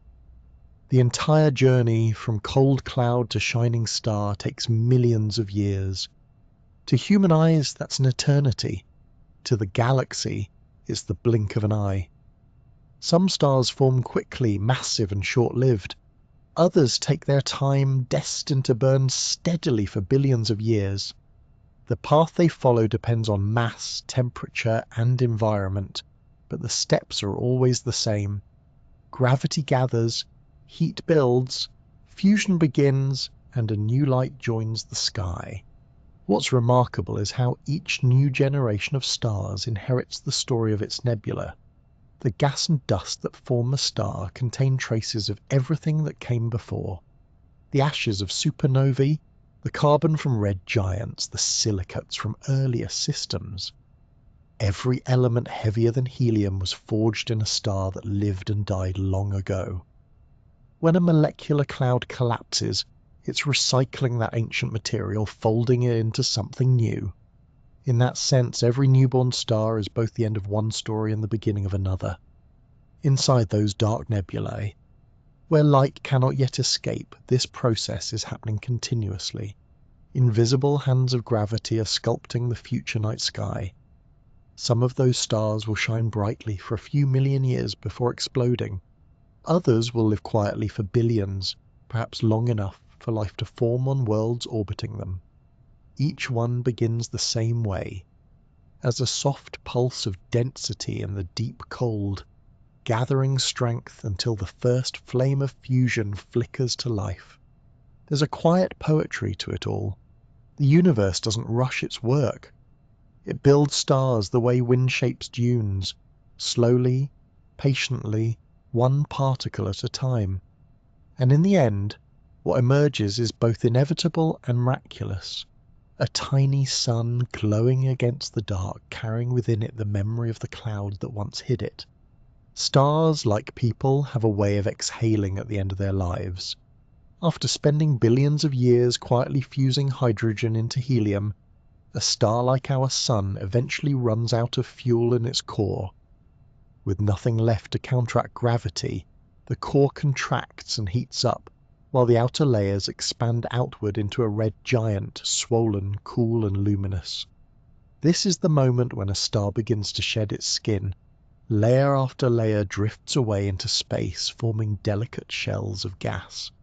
What remains behind is a small exposed core, scorching hot and brilliant, whose radiation illuminates the cast-off layers around it. This fleeting glow is what we call a planetary nebula. The name, as many astronomers like to point out, is misleading. When early observers in the late 1700s aimed their telescopes at these faint round shapes, they thought they resembled distant planets like Uranus or Neptune, small pale disks suspended in the dark. But the resemblance ends there. A planetary nebula has nothing to do with planets. It is the final breath of a dying star, a brief but beautiful display that lasts only a few tens of thousands of years, a blink in cosmic time. The physics behind it is both simple and poetic. As the red giant expands, its outer layers become loosely bound. Stellar winds push this material outward, creating a slow, steady flow of gas. Eventually, the outer envelope becomes detached, leaving behind a dense, compact core, known as a white dwarf progenitor. This tiny remnant, though no larger than Earth, can reach temperatures of over 100,000 degrees. Its ultraviolet radiation strikes the surrounding gas, ionizing it, much like the way a bright lamp makes fog glow. The once invisible shell comes alive with colour, a final luminous sigh before fading into the interstellar medium. Among the most famous examples is the Ring Nebula, or M57, in the constellation Lyra. Even a small telescope reveals its delicate symmetry. A glowing oval suspended in a field of stars with a fainter halo surrounding it. The ring is not truly circular, but a three-dimensional shell seen almost face-on.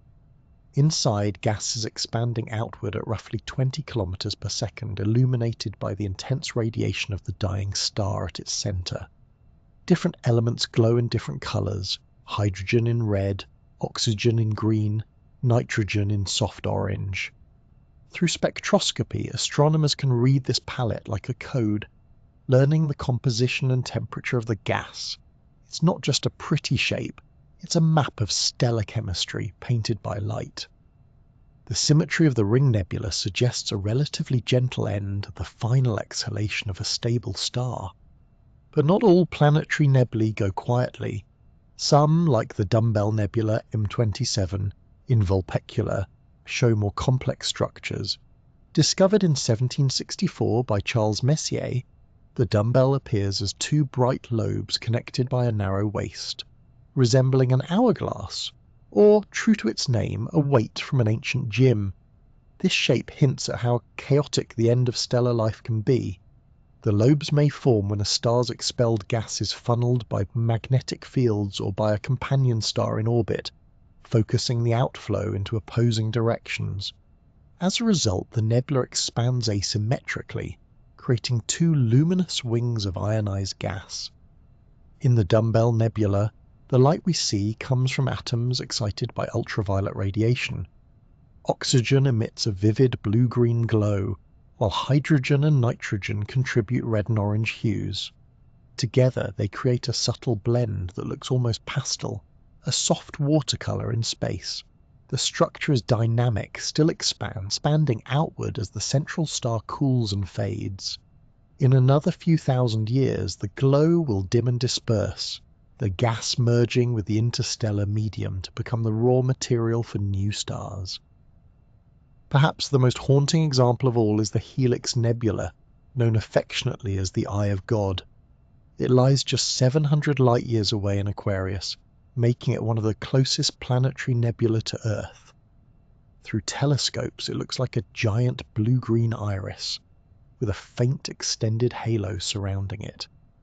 The helix is actually a series of overlapping shells, a puffed-out spiral of gas viewed almost along its axis. At its center glows a tiny white dwarf, the exposed remnant of the star that once was. What makes the helix so fascinating are the thousands of tiny cometary knots scattered throughout it. Each knot is a dense clump of gas and dust shaped by the radiation streaming from the central star. The knots trail faint tails pointing away from the light source, like 1,000 miniature comets frozen in motion. They're only about the size of our solar system, yet they number in the tens of thousands, giving the nebula a fine textured appearance, as though it were woven from smoke. These structures are fragile and short-lived, slowly dissolving as the nebula expands. Still, for the brief span of their existence, they reveal the remarkable complexity that light and matter can produce when balanced delicately. The helix is also a kind of preview of our sun's fate. In about 5 billion years, the sun will swell into a red giant, engulfing Mercury and Venus, and perhaps brushing the orbit of Earth. As it sheds its outer layers, it too will form a shell of glowing gas. For a few thousand years, the sky around our dying star will bloom with color, soft reds and greens drifting outward into space, before fading to black as the white dwarf cools. It's a melancholy vision, but also a comforting one. Even endings can be beautiful. The elements the sun releases, carbon, oxygen, nitrogen, will go on to seed new stars and planets. In that sense, death is not destruction but renewal. The variety among planetary nebulae is astonishing. Some are nearly perfect spheres, like the Ring.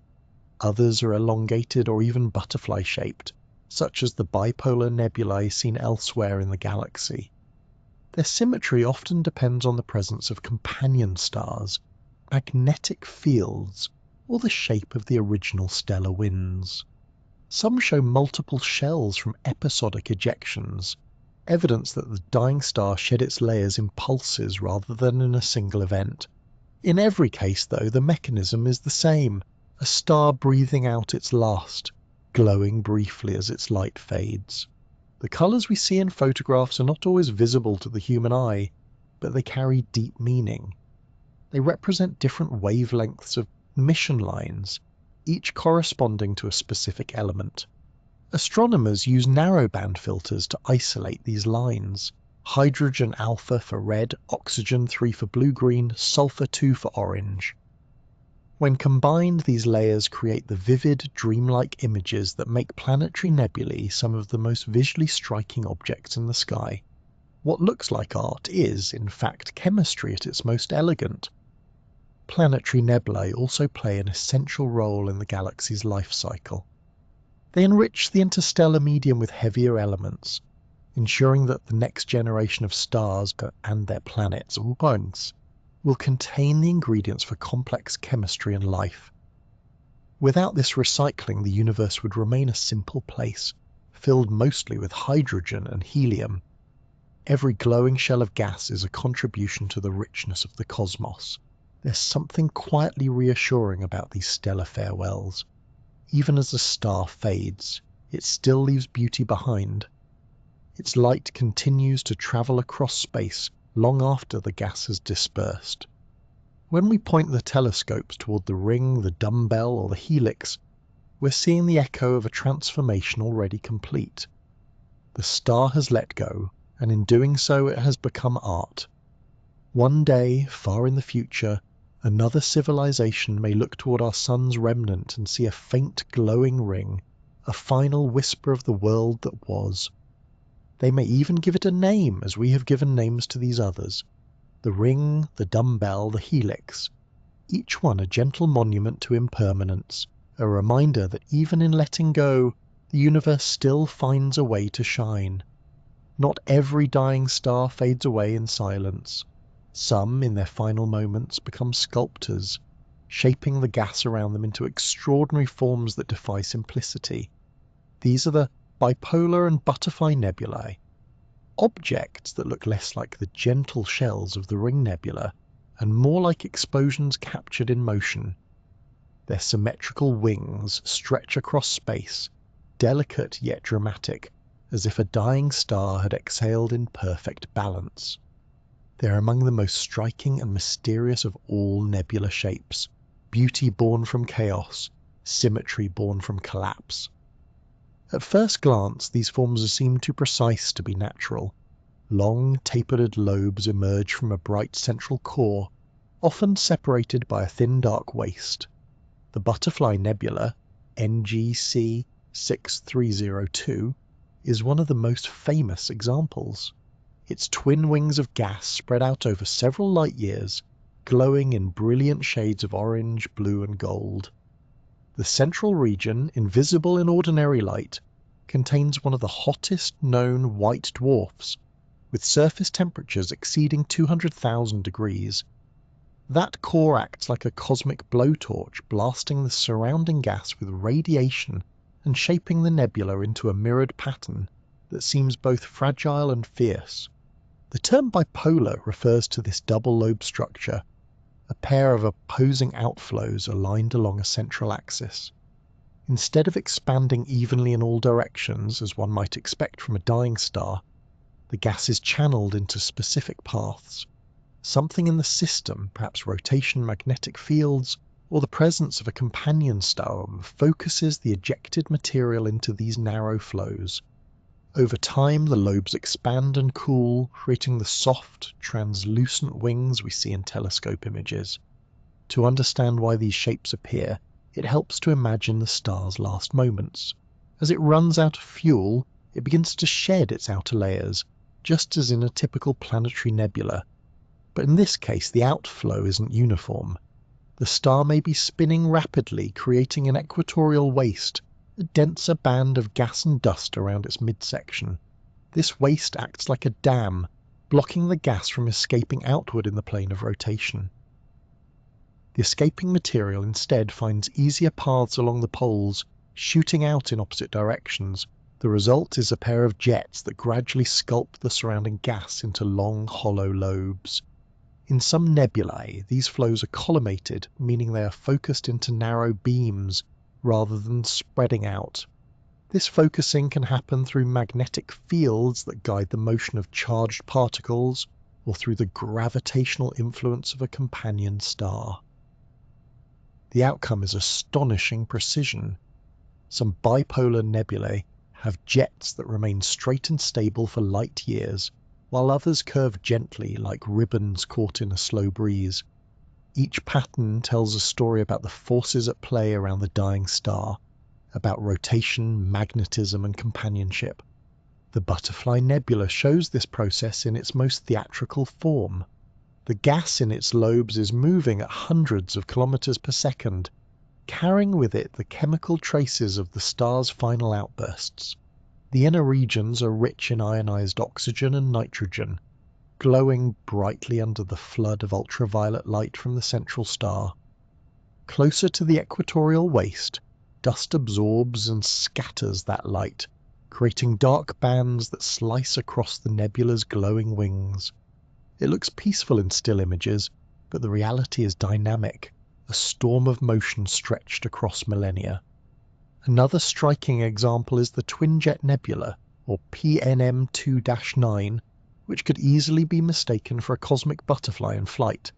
Its two symmetrical lobes extend outward in perfect opposition, each tipped with faint knots of glowing gas. At its center lies not one star, but two. A binary pair locked in orbit. As the dying star sheds its outer layers, the companion's gravity shapes the flow, channeling material into a spiral before it's flung outward along the poles. This interaction creates a remarkable symmetry, so precise that the nebula looks almost engineered. Yet it's all the result of natural physics, gravity and momentum performing their quiet duet. The presence of a binary companion is one of the leading explanations for these elegant forms. When two stars orbit close together, their gravitational dance distorts the outflowing gas, focusing it into cones or jets. The interaction also helps the dying star lose mass more efficiently, producing multiple shells or hourglass shapes. In many bipolar nebulae, careful measurement of motion reveals subtle asymmetries, one lobe slightly larger, one side brighter, tiny imperfections that betray the influence of a partner star. In this way, symmetry itself becomes a clue. When astronomers see wings this even, they suspect there's a hidden companion steering the wind. Magnetic fields also play a quiet but crucial role. As the star rotates, its magnetic field lines twist and stretch, channeling ionized gas along their paths. These invisible threads help maintain the structure of the outflows, keeping them coherent even as they travel vast distances. In the glowing wings of the Butterfly Nebula, faint filaments trace where these fields once guided the gas, nature's calligraphy written in plasma. What's fascinating is how these forces combine to produce such variety. Some bipolar nebulae are narrow and elongated, like jets frozen in time. Others are wide and soft with rounded lobes that look almost like bubbles. Still others display multiple pairs of wings, evidence of episodic ejections, bursts of material thrown off at different times and directions. The shapes are not random, they're records, three-dimensional diaries of a star's final centuries. Viewed in infrared or radio light, the hidden complexities multiply. Dust lanes cut across the glowing gas, forming intricate lattices. Shock fronts, the boundaries where fast winds collide with slower ones, create ripples that spread outward like the rings of a pond. In some nebulae, astronomers can trace these features to specific moments in time, mapping out a chronology of the star's dying breaths. It's both art and archaeology, studying patterns of beauty to uncover patterns of physics. Even the colour of these nebulae tells part of the story. In visible light, the lobes often appear blue or teal from oxygen emission, while the denser waste glows red with hydrogen and sulfur. The combination gives them a layered, almost iridescent look, a cosmic butterfly shimmering against the dark. Each hue is a signature of temperature, density and composition. The cool outer regions glow softly, while the inner edges burn with sharp brilliance, marking the boundary between chaos and calm. Over time the symmetry fades. The lobes expand, their edges blur, and the central star cools into a white dwarf. The wings that once glowed so brightly drift apart and dissolve into the interstellar medium.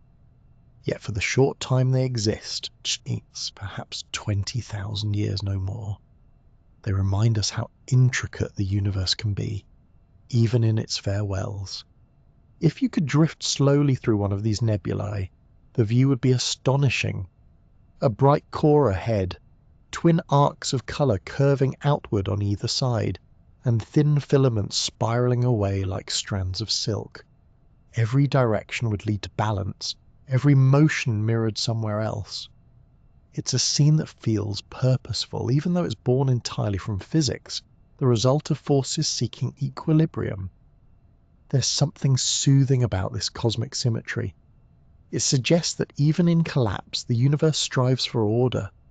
The wings of a dying star may not flutter, but they carry the same grace, a final act of balance before fading into stillness.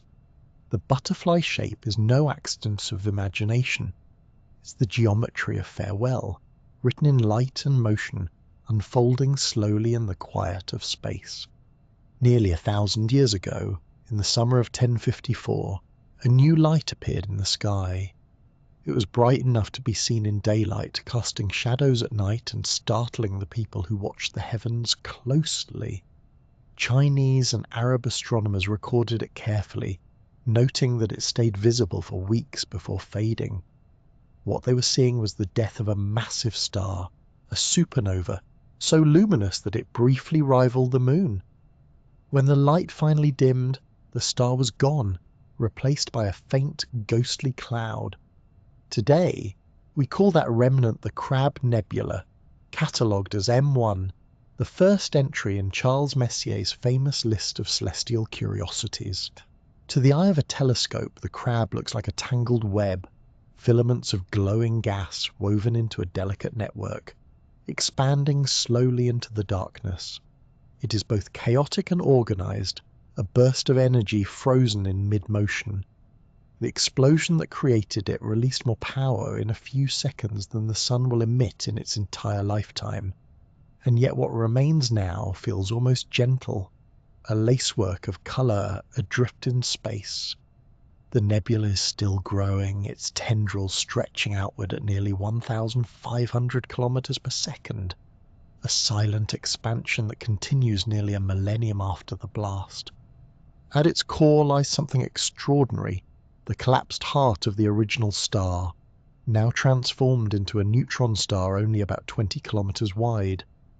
This object, known as the Crab Pulsar, spins 30 times per second, sending out pulses of radio waves, X-rays, and visible light with clockwork precision. It's a cosmic lighthouse, its beams sweeping across space as it rotates. Each pulse marks another turn, another reminder that the energy of a supernova doesn't simply vanish. It changes form, from fire to rhythm. The heartbeat of this tiny remnant powers the entire nebula around it. The glow we see from the crab isn't just from hot gas. Much of its light comes from synchrotron radiation, a phenomenon that occurs when charged particles spiral through magnetic fields at nearly the speed of light. The result is a continuous glow that spans the spectrum from radio waves to gamma rays, painting the nebula in hues that shimmer and fade across wavelengths. This synchrotron light gives the crab its distinctive diffuse luminescence, a soft veil of energy overlaying the intricate filaments of gas. It's as though the whole structure hums with quiet electricity, powered by the spinning heart at its center. Those filaments themselves are the visible remains of the star's outer layers, fragments of hydrogen, helium, oxygen, nitrogen, and heavier elements torn apart by the explosion. Each thread carries a record of the event, how fast it was ejected, how it interacted with the shock wave, how it cooled and recombined. Some filaments glow red from hydrogen emission, others shine green with oxygen, or blue with sulfur. Together they form a palette of elements, proof that even in death, a star enriches the universe around it. That enrichment is more than poetic, it's essential. The Crab Nebula, like all supernova remnants, is part of the galaxy's recycling system. The explosion scattered newly forged elements into space, carbon for life, calcium for bones, iron for blood, silicon for stone. The atoms in our own bodies were once inside stars, like the crab's progenitor, fused in their cores and then flung outward to become the raw material of planets and people. Every supernova writes a chemical signature into the Milky Way, ensuring that each generation of stars and worlds is richer than the last. The Crab Nebula's structure tells us a great deal about how that process unfolds. Its expanding shell, roughly 10 light-years wide, is filled with filaments that move at different speeds, tracing the shock front from the original explosion. The inner regions are filled with a smooth, glowing plasma energized by the pulsar's radiation, while the outer filaments form a fragile cage around it.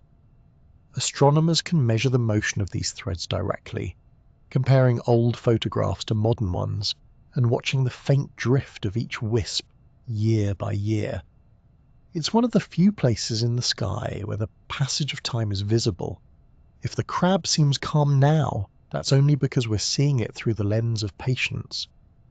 The original explosion was unimaginably violent.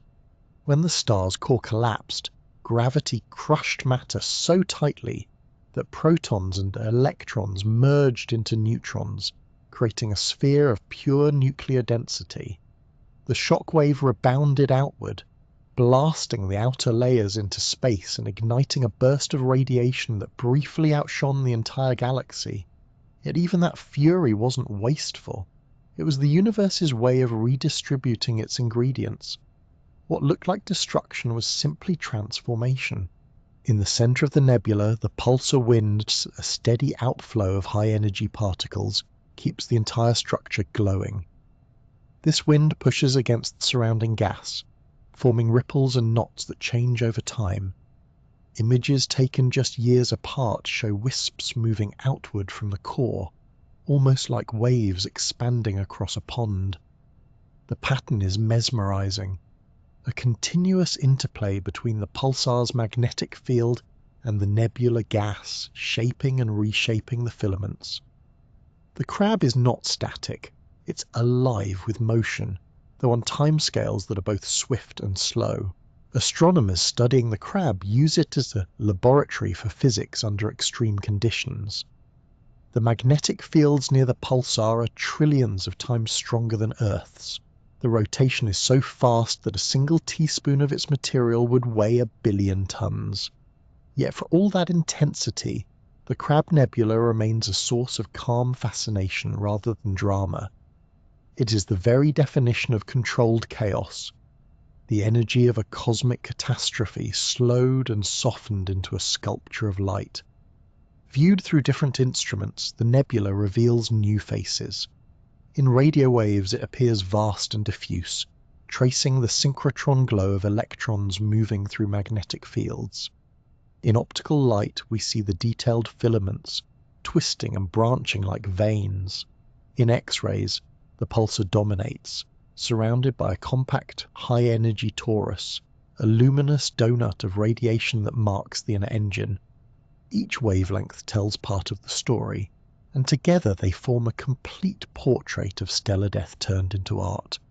There's a quiet rhythm to it all, the pulsar's steady beat, the slow expansion of the filaments, the cooling of the gas. Every part of the crab moves at its own tempo.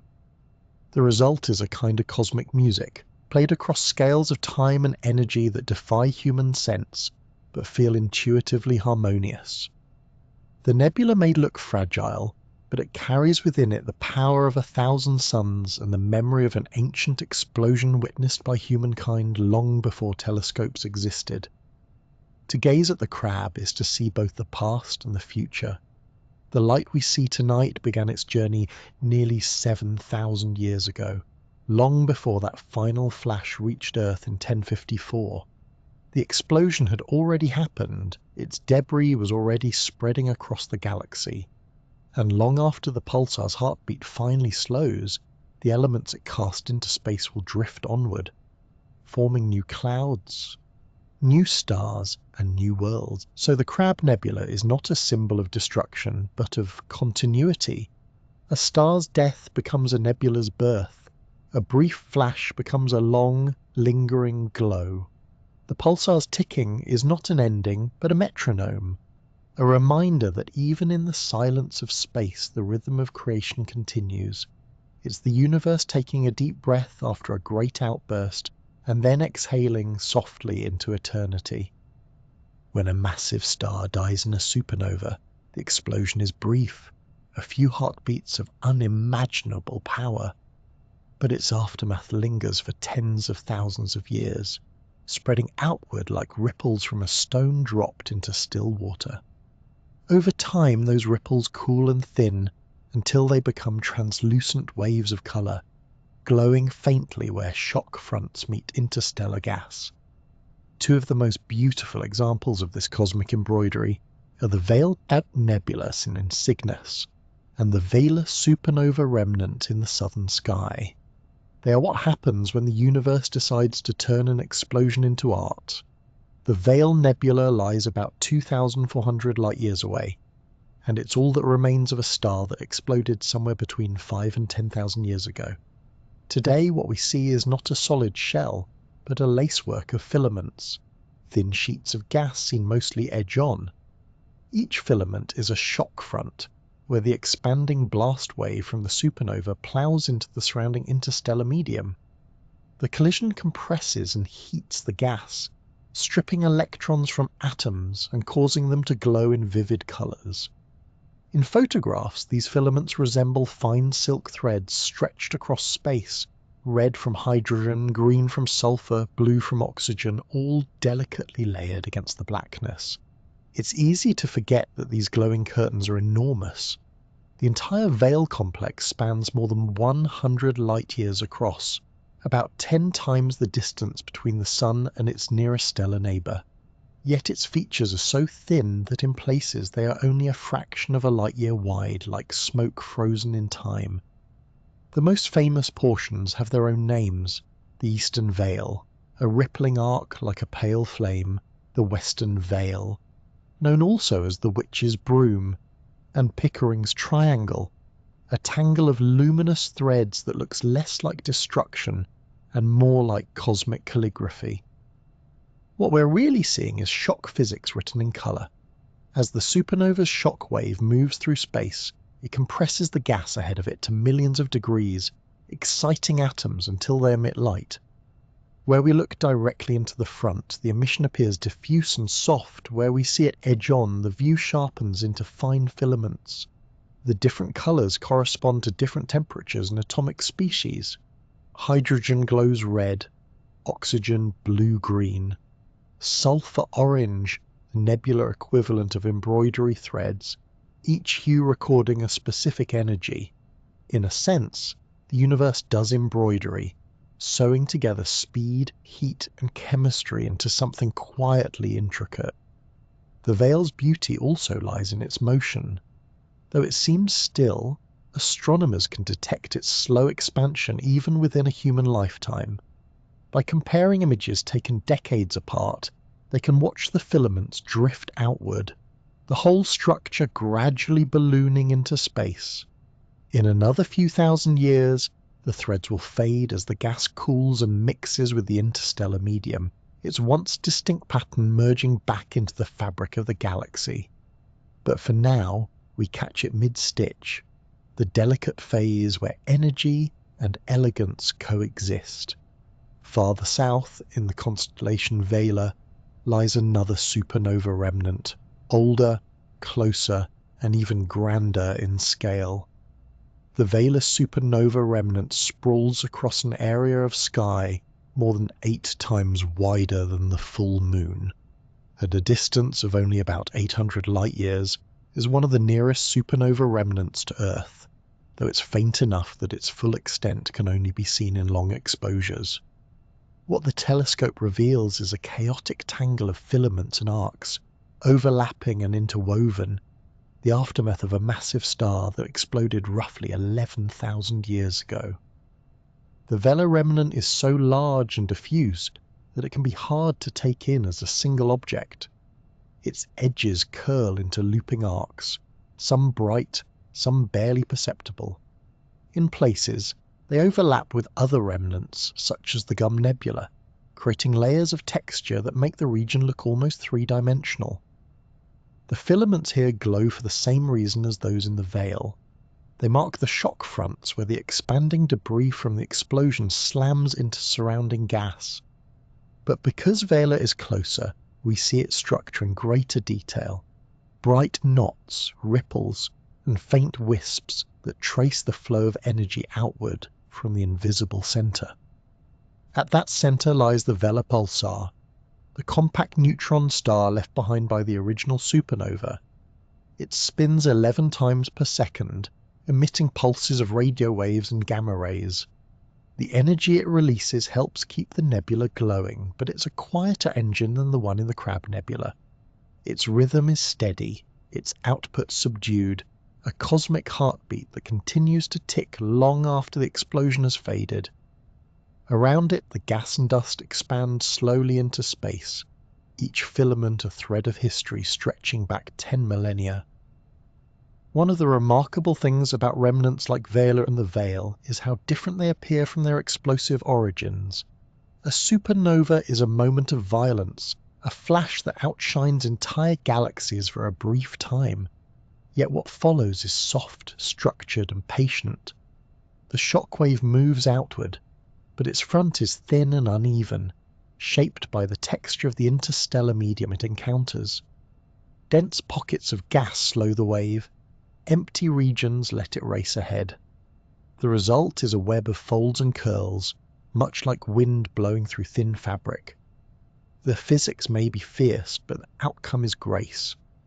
If you look closely at images of the Veil, you can almost trace the path of motion, the arcs where shock fronts intersect, the loops where turbulence creates knots.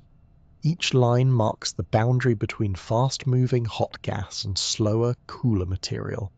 At those boundaries, atoms are stripped, excited and recombined, producing the emission lines we detect. Astronomers call this radiative shock emission, but the name hardly captures its subtlety. It's more like light stitched into the night, the slow unravelling of a star's final gesture. The same story plays out in the Vela remnant, but on a grander, messier scale. Because it's closer and older, the filaments have had more time to twist and disperse. In some places they form loops as large as 10 light-years across. In others they fade into barely visible haze. Radio observations reveal expanding shells and filaments that are still moving outward at hundreds of kilometers per second. If we could speed up time, we'd see a vast bubble breathing slowly in and out, reshaping itself as it interacts with the galaxy around it. From a scientific perspective, both the Veil and Vela remnants are laboratories for understanding how energy moves through space. They show how shock waves compress gas, how magnetic fields guide particles, and how heavy elements from the explosion mix into the surrounding medium. But beyond the physics, they are also reminders of continuity. The atoms glowing in these filaments will someday become part of new stars, planets, or perhaps living beings. The lace of light we see is not an ending, but a step in a cycle, an embroidery pattern that will be unpicked and re-sewn many times over cosmic history. For stargazers, the Veil and Vela are studies in contrast.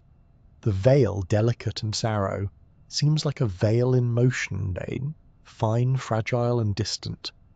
The Vela remnant, sprawling and tangled, feels closer, almost too vast to comprehend. One is a whisper, the other a sigh, yet both tell the same story, that destruction can leave behind beauty, and that even the most violent events in the universe eventually settle into elegance. When we look at these remnants through a telescope or a photograph, we're seeing energy made visible, the ghost of motion, the residue of brilliance. The Veil glows in the north like a frozen ripple of silk, while Vela drifts through the southern sky as a tapestry of light and shadow. They are reminders that time in the cosmos is slow and kind, that even an explosion can end in grace, and that the universe, for all its power, still finds time for a little embroidery. If the Milky Way were a city, then the Tarantula Nebula would be the bright industrial district just beyond its limits, vast, busy, and forever awake. It lies not in our own galaxy, but in the Large Magellanic Cloud, a small satellite galaxy that orbits the Milky Way about 160,000 light-years away. Through telescopes, the tarantula is unmistakable, a sprawling, luminous web of gas and dust, glowing with the energy of countless newborn stars. It's the most active star-forming region in our galactic neighbourhood, and one of the largest known anywhere. At first glance, the Tarantula Nebula, also called 30 Doradus, looks like an explosion caught mid-breath. Long tendrils of gear radiate from a dense central core, forming a pattern that to early astronomers resembled the legs of a spider. But where an earthly spider spins silk, this one spins light. Its filaments are the result of immense feedback, radiation, winds, and shock waves from massive stars carving cavities into the surrounding gas. The result is a structure both fierce and fragile, like a honeycomb sculpted by lightning. At the center of this cosmic hive lies the R136 cluster, a gathering of some of the most massive and luminous stars known. Many of them exceed 100 times the mass of the Sun, and their combined output is staggering. Together, they shine millions of times brighter than our entire solar system, flooding the nebula with ultraviolet radiation. That radiation ionizes the surrounding hydrogen, making it glow in shades of scarlet and gold. Meanwhile, fierce stellar winds, streams of charged particles moving at thousands of kilometers per second, crash into nearby gas, compressing it into new knots and filaments. It's a perpetual feedback loop. Energy creates structure, structure triggers new stars, and those stars unleash more energy. The tarantula's environment is a perfect storm of creation. Within just a few hundred light years, thousands of stars are being born, many of them in clusters so dense that their light blends into a single glare. This makes the region an invaluable window into how galaxies form stars on grand scales. In the Milky Way, our view of star-forming regions is often obscured by dust, but the tarantula sitting above the plane of our galaxy offers a clear, panoramic view. Here, we can watch the process unfold in high resolution, the interplay between gravity pulling gas inward and radiation pushing it outward, a cosmic tug-of-war that defines the life of every galaxy. The nebula's vast cavities and ridges are shaped by this tension. Each cavity is a bubble carved out by stellar winds, its walls glowing from the heat of nearby stars. Over time, these bubbles merge, forming networks that look like honeycomb cells stitched together. Within the dense walls of those cells, new stars begin to form, their birth triggered by the compression of gas. The process is so efficient that astronomers sometimes describe the tarantula as a galactic heartbeat, its rhythm marked by waves of creation pulsing outward from the center. One of the most remarkable aspects of the Tarantula Nebula is how it serves as a bridge between the familiar and the extreme. On one hand, the same basic processes are at work here, as in smaller nebulae like Orion or Carina. Gravity, radiation, and magnetic field shaping gas into stars. On the other hand, everything happens on a far larger scale. The sheer density of massive stars in R136 pushes those processes to their limits, producing temperatures, pressures, and luminosities that test the boundaries of physics. Some of the stars in this cluster are so energetic that they are already losing mass through powerful outflows, destined to end their lives in spectacular supernovae, or perhaps even to collapse directly into black holes. Astronomers have described the tarantula as a mini starburst region, a scaled-down version of the intense star formation seen in entire galaxies. In such places, galaxies essentially breathe. Their gas clouds collapse into bursts of star formation, releasing energy and radiation that sweep away surrounding material, temporarily halting further collapse. Over time, the gas cools and settles again, beginning a new cycle. The tarantula shows this process in miniature, giving us a living example of how galaxies regulate themselves, how they inhale, ignite, and exhale. Looking closely at the nebula, you can see these layers of motion everywhere. Bright ridges mark the walls of expanding bubbles. Dark filaments trace where cooler gas still resists the pressure of radiation. Here and there, faint arcs of shock-heated gas reveal where fast winds have collided head-on.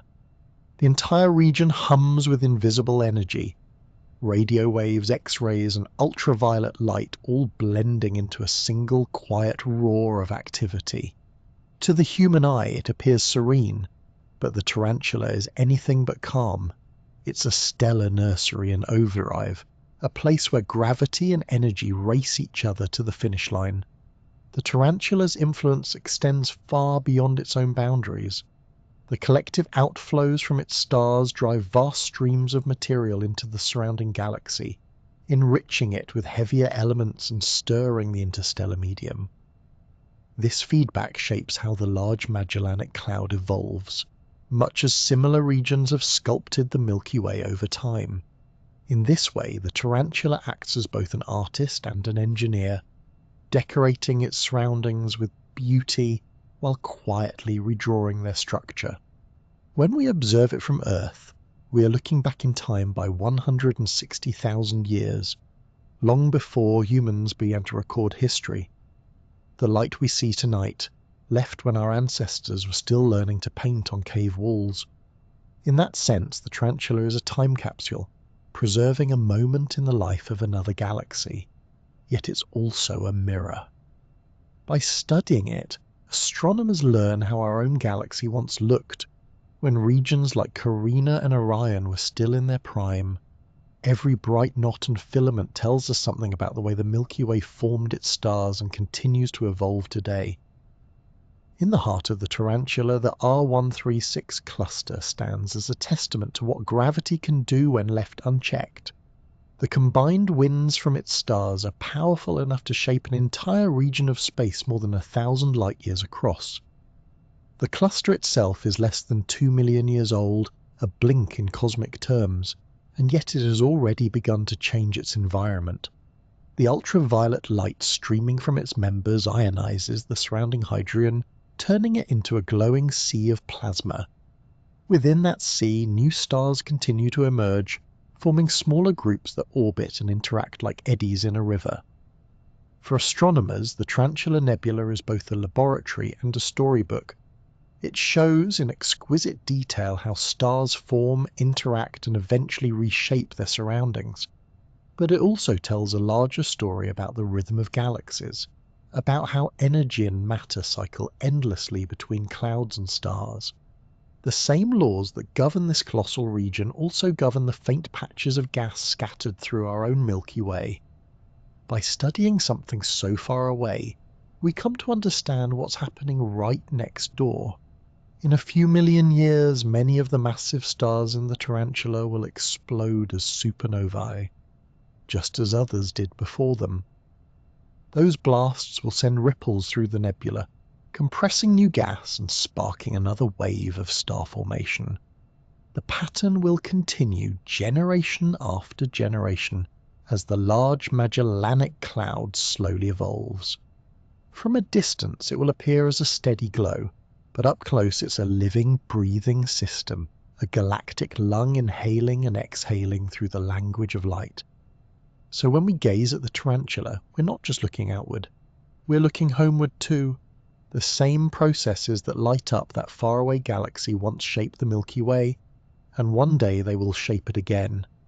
The nebula's tangled web of stars and gas is a reminder that the universe is not static but alive, a network of creation constantly renewing itself. The tarantula spins its threads across another galaxy, but those threads reach all the way here, weaving our story into the same cosmic fabric. The deeper you look into a nebula, the more you begin to realize that space is not empty at all. Between the stars, in the darkness where visible light fades, the universe is quietly busy with chemistry. There, inside the cold molecular clouds, atoms and dust grains come together to form molecules, simple ones like carbon monoxide and water, and more complex chains that hint at the raw materials for life. It's not a chaotic chemistry set, but a slow, patient process guided by time, temperature, and chance. This is the hidden laboratory of the cosmos, where matter practices the art of becoming interesting. The first clues to this chemistry came from a molecule so common it now serves as a kind of cosmic signpost: carbon monoxide, or CO. In visible light, molecular clouds are dark, but in radio waves, CO glows faintly. Astronomers use this glow to map where cold gas hides.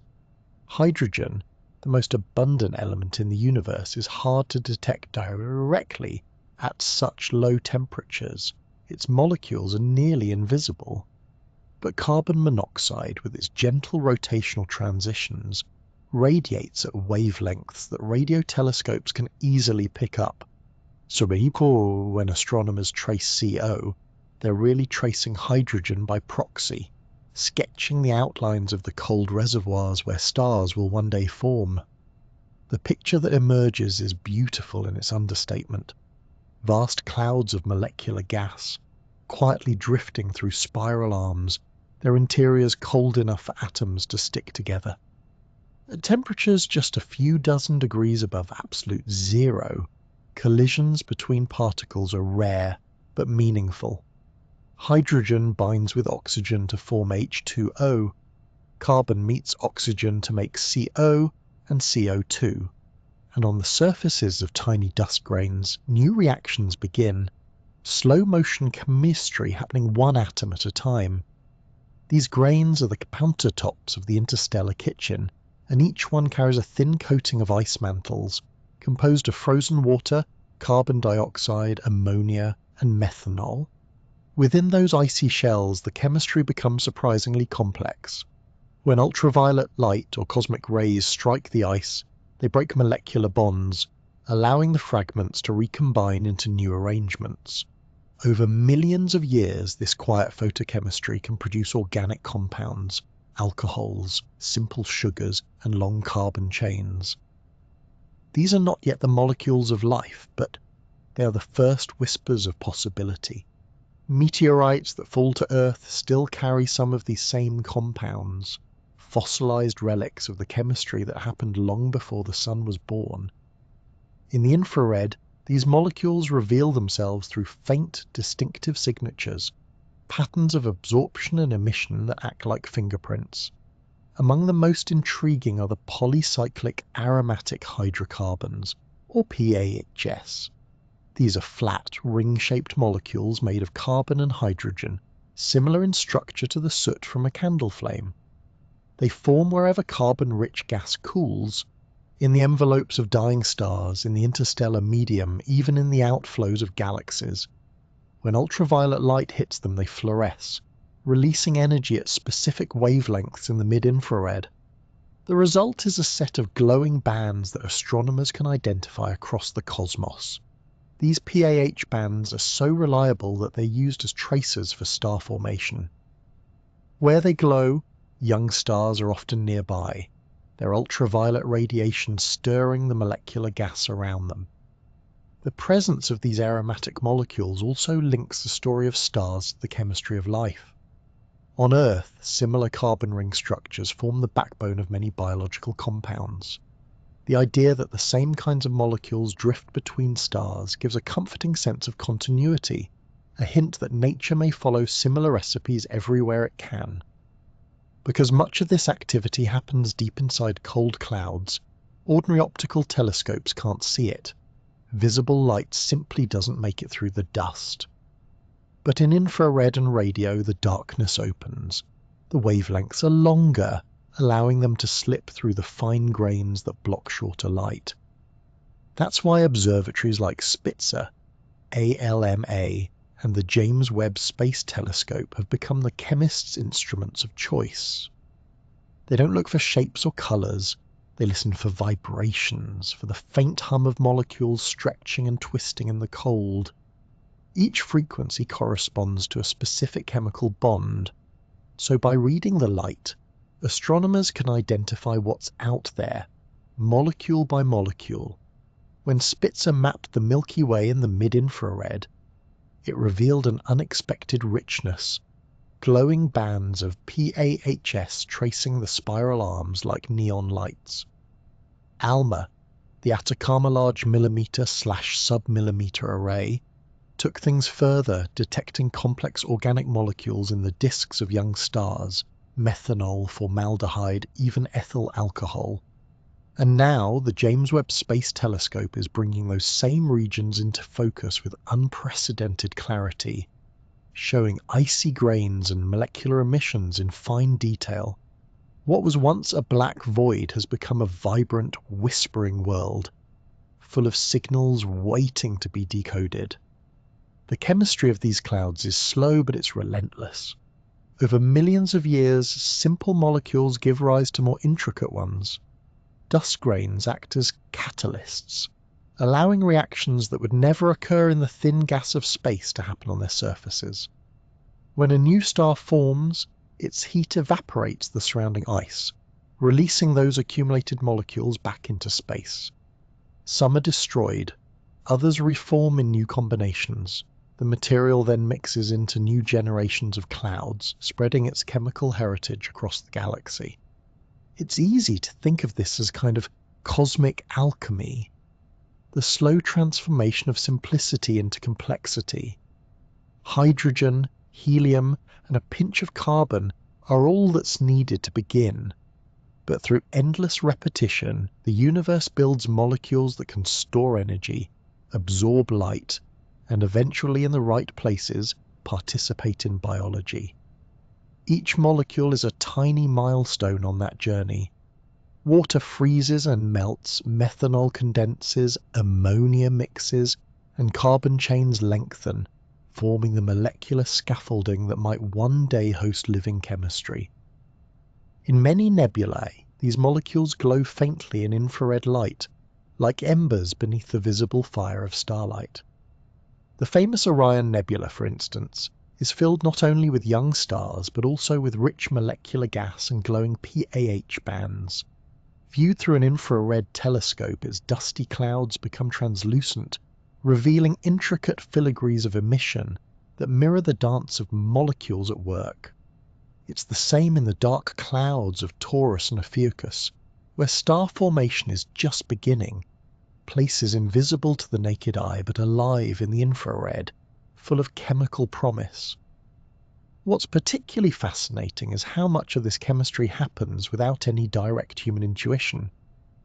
In laboratories on Earth, we think of reactions as needing heat, catalysts, or containers. In space, the containers are dust grains, the catalysts are cosmic rays, and the heat is supplied sparingly, one photon at a time. Yet the outcome is recognizable. It's as if nature, given enough time, finds its way toward complexity, regardless of the conditions. These molecular clouds are not merely star factories, they're chemical archives. They preserve the history of every reaction, every element forged in the hearts of older stars. When we study them, we're not only looking at how matter behaves in space, but also at how the building blocks of life are distributed across the galaxy. The same ices that coat dust grains here have been detected in comets and meteorites that fall to Earth, linking our planet's chemistry directly to the interstellar medium. In the end, the chemistry of the dark is a lesson in patience. Molecules form slowly, survive briefly, and yet leave lasting marks. Each step, from carbon monoxide to PAHs to complex organics, is part of a long chain of creation that spans billions of years. We may never see it happening in real time, but its fingerprints are everywhere, in the spectra of nebulae, in the ices of comets, and perhaps ultimately in the molecules that make up life itself. The night sky, seen in visible light, tells a story of energy, of stars burning and galaxies shining. But seen in infrared and radio, it tells another story, one of chemistry and connection. There, in the coldest and quietest places, atoms are learning to dance together, slowly, persistently, and beautifully. The universe is writing its recipes in the dark, one molecule at a time, and those recipes may one day be the reason something out there opens its eyes and looks back. Every nebula has its season. For a while it glows with energy, the soft light of ionized gas. the heat of newborn stars, the shimmering colours of dust. But sooner or later, even the most vibrant cloud begins to fade. The same stars that brought it to life eventually unmake it, pushing away the gas and dust that once hid them. What's left behind is not emptiness, but a new arrangement, a cluster of stars set free, drifting slowly away from the nursery that created them. This transformation from cloud to cluster is the natural conclusion of star formation. When a molecular cloud collapses, it rarely does so all at once. Only a fraction of the gas ever becomes stars. The rest remains as diffuse material, warmed by starlight, stirred by winds, and eventually dispersed back into the galaxy. Astronomers call this the star formation efficiency, and it's surprisingly low. Even in the busiest stellar nurseries, only about 10% of the available gas ends up locked inside stars. The rest escapes, recycled for another generation. The universe, it seems, is more patient than productive. As the first massive stars ignite, they begin to reshape their surroundings almost immediately. Their radiation ionizes the surrounding hydrogen, turning it into glowing plasma. Their winds carve out cavities, pushing gas into arcs and filaments. Over a few million years, this feedback adds up. The combined energy of dozens of young stars, especially the heavyweights with short lives and big personalities, creates a kind of internal pressure cooker. The nebula inflates like a balloon, and eventually the gas can no longer hold together. When the pressure overcomes gravity, the cloud breaks apart and its material is blown into interstellar space. This event is sometimes called gas blowout, and though the phrase sounds dramatic, the process is almost gentle by cosmic standards. The nebula doesn't explode, it exhales. Over hundreds of thousands of years, the gas drifts away, dimming the once luminous region. The newly formed stars, now unshrouded, shine freely into the galaxy. What remains of the cloud becomes a faint, translucent wisp before dispersing entirely. The nebula, as an object, ceases to exist. What's left behind is the cluster, a family of stars bound together by gravity, at least for a while. These clusters vary enormously in size and character. Some are compact and tight-knit, like the Pleiades or the Hyades. Others are loose associations destined to drift apart after just a few 100 million years. Their fate depends on how much mass they share and how strongly they are bound. The stars within them range from faint red dwarfs to brilliant blue giants, arranged by a quiet but consistent rule known as the stellar initial mass function. This mass function is, in essence, a cosmic census. It describes how many stars of each mass a typical cloud produces, and it's surprisingly predictable. For every massive star, dozens of smaller ones form, and hundreds of even smaller red dwarfs. The distribution follows a pattern that repeats across different regions of the galaxy, as if the universe uses the same formula everywhere. The result is a population shaped not by chance, but by balance. A few bright, short-lived giants to enrich the cosmos, and many small, enduring stars to keep it shining steadily for billions of years. The giants are the architects of change. Their brief, brilliant lives end in explosions that scatter heavy elements back into space. Oxygen, carbon, iron, silicon. The same ingredients that will later become part of new nebulae, planets and living things. The smaller stars, meanwhile, contribute stability. They burn slowly, living for tens or even hundreds of billions of years. Their light a quiet background hum that keeps galaxies glowing long after their larger siblings have died. Together they form the galaxy's long-term economy, bright investments that pay off in metals, and steady ones that preserve energy and light. In the early days of a young cluster, the stars remain close together, still feeling the pull of their shared gravity. From afar, they resemble a swarm of fireflies. dense, vibrant, and newly liberated from their cloudy cradle.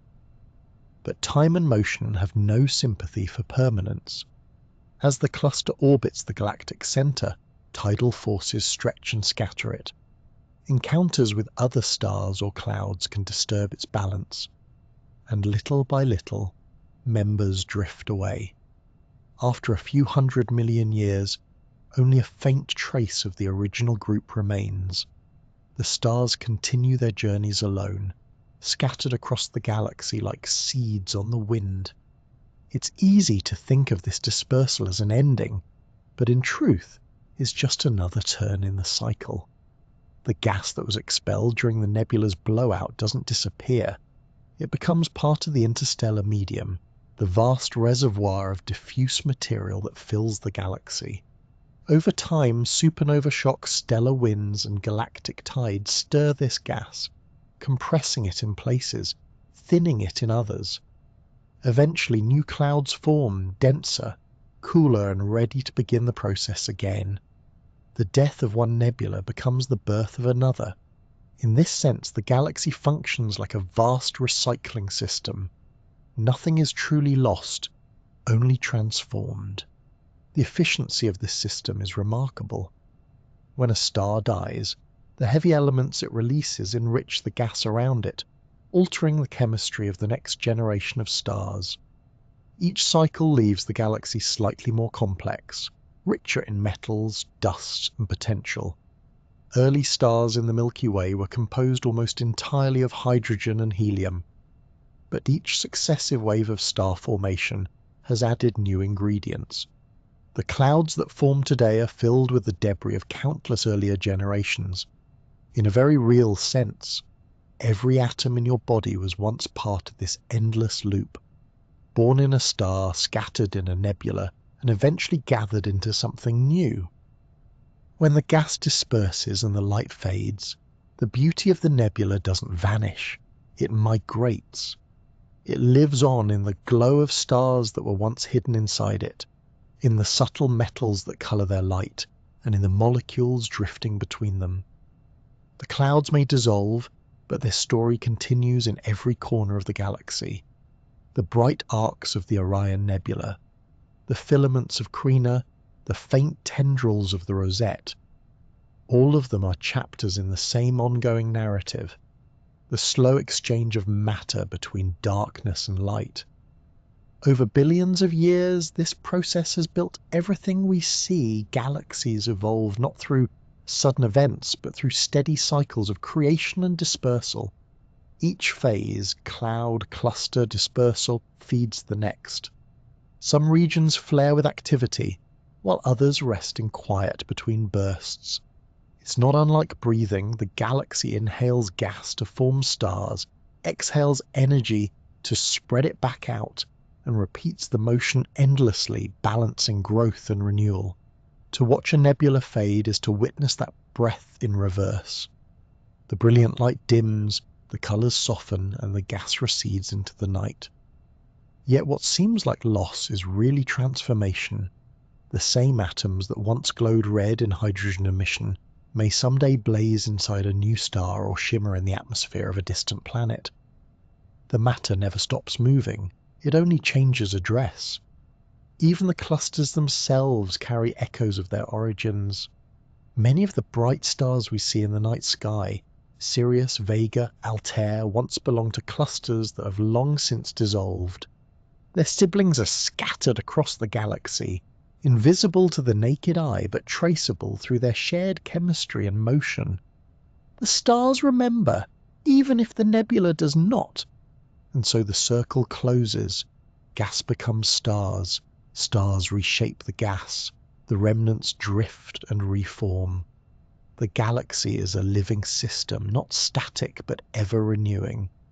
Every glowing nebula is a momentary bloom in a much longer cycle, a spark between breaths. When its light finally fades, the quiet that follows isn't emptiness, it's potential. The same darkness that once gave birth to light is preparing to do so again, waiting patiently for gravity, time, and chance to weave the next bright cloud from the ashes of the old. Nebulae are not just ornaments in the sky, They are the universe at work, clouds of gas and dust where light and matter meet, where energy becomes colour, and where endings quietly turn into beginnings. Each hue is a clue to the physics within. Hydrogen glowing red from warmth, oxygen shining blue with energy, sulfur whispering orange along the edges of change. Every shape tells a story, a pillar sculpted by starlight, a ring formed by farewell, a filament stretched thin by time. What looks like chaos from afar is, up close, a calm conversation between creation and decay. Across all these clouds, from the glowing tendrils of Orion to the ghostly lace of the veil, a pattern emerges. The same patient cycle repeated everywhere. Gas collapses into stars. Stars light and sculpt the cloud. And when they die, their remnants scatter back into the dark, seeding the next generation. It's not destruction, it's renewal, steady and sure.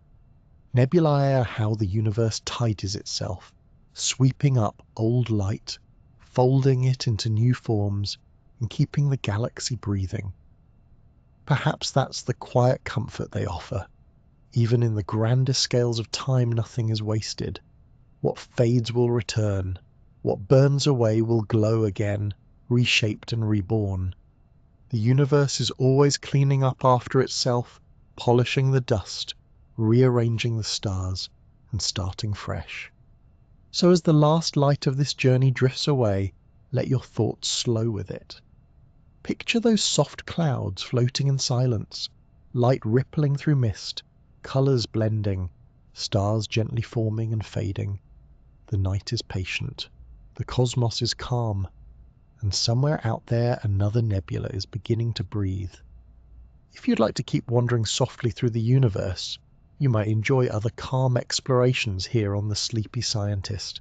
Perhaps the quiet rhythm of why light has a speed limit, the drifting stillness of Voyager beyond the stars, or the glowing pulse of the star that never sleeps. I'll put the links in the description, but for now, just rest. Let the colours fade and drift with them, into the calm, into the dark, and into dreams made of starlight.